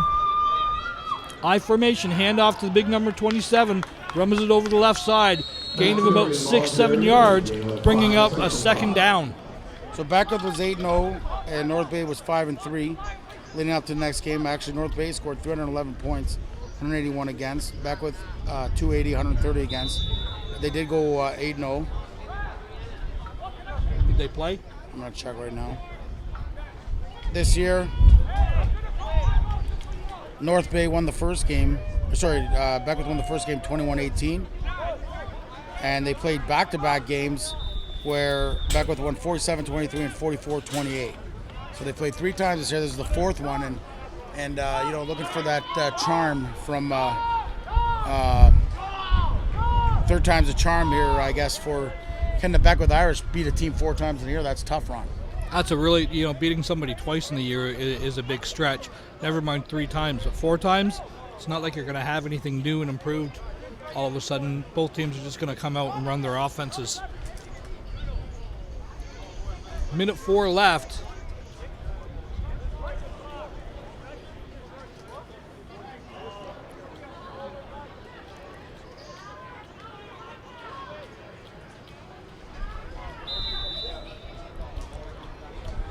Second down on the 25 after the Niagara timeout. Vaughn just takes a knee.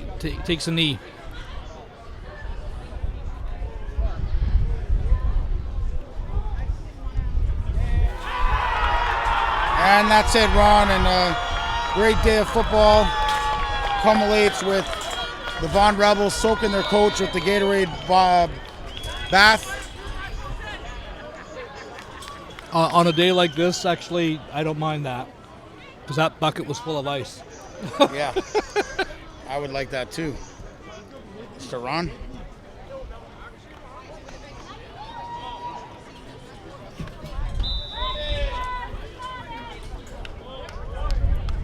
Well, this is it. Vaughn Rebels. So congratulations to the Vaughn Rebels, who are going to win this game 42-21. Niagara Spears size-wise, talent-wise, outmatched. Played a scrappy game, bizarre game at times.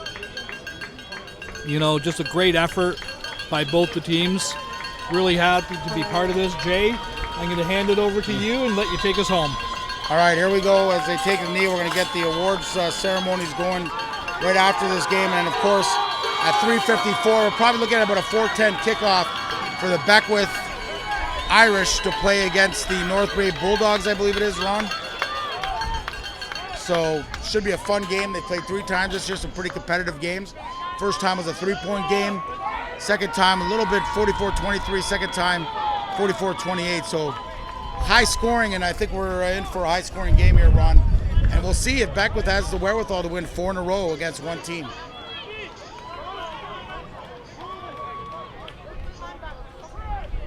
Can you get a Gatorade, bro? All right, I just want to lose this flyaway.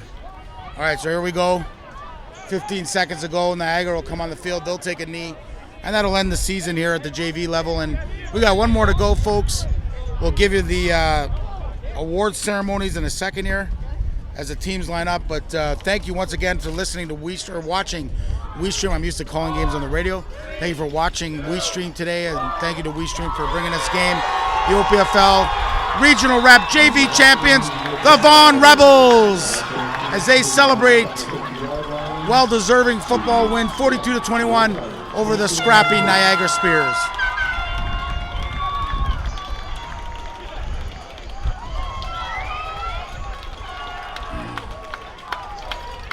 As we get ready for the awards ceremony, I'm KJ Kennedy. I'll have the call on the next game. North Bay Bulldogs playing the Beckwith Irish. Heard a lot about this Beckwith Irish team. But right now it's time to celebrate a Vaughan championship and give out some awards, some hardware.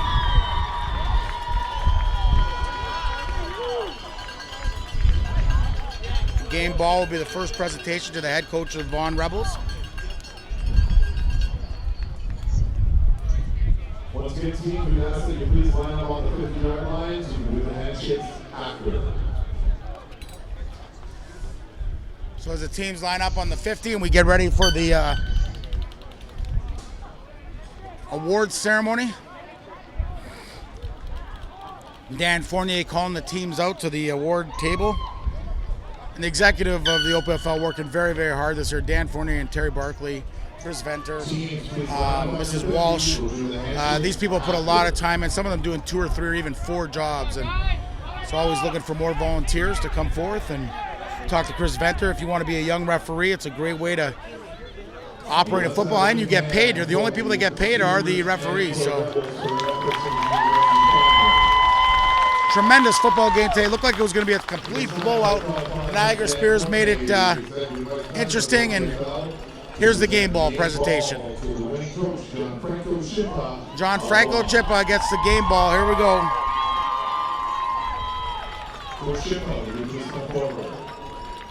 Coach Shippa comes up, a young guy, to get the game ball. And the Vaughan Rebels with their first OPFL regional championship at JV. Special time for the Vaughan Rebels. Congratulations. So we'll have the defensive player of the game now. Dylan Scarborough with a block punt and a fumble recovery, and he is the defensive player of the game. Congratulations, Dylan Scarborough. Terry Barkley presents.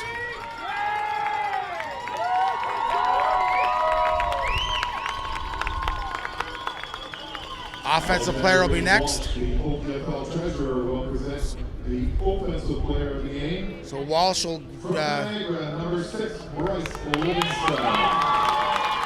Tremendous game by this gritty player. Can't wait to see where he goes. Tremendous game by this quarterback.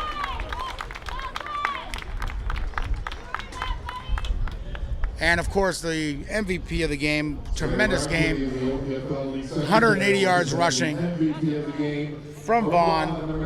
Number 19, Keenan Daniels.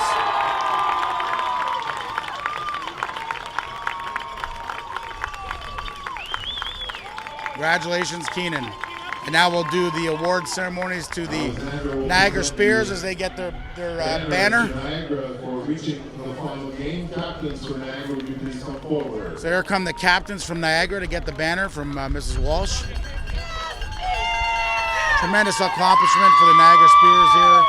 Tier 2 finalists. Congratulations to the captains and all the Spears in the house in Niagara. Great season. Look forward to the high school season to see these guys playing. And of course, the championship trophy, what they play for, the granddaddy of them all, and the championship bouncer banner from Terry Barkley over to the Vaughan Rebels captains. Great job, Vaughan. Congratulations. So, folks, with that, we've got all the awards ceremonies. We'll kind of leave the feed on, but we will be back in about 15 minutes to get that final game. And again, you're watching WeeStream football, OPFL regional action. We've got the Varsity Beckwith Irish versus the North Bay Bulldogs on deck. See you in a few.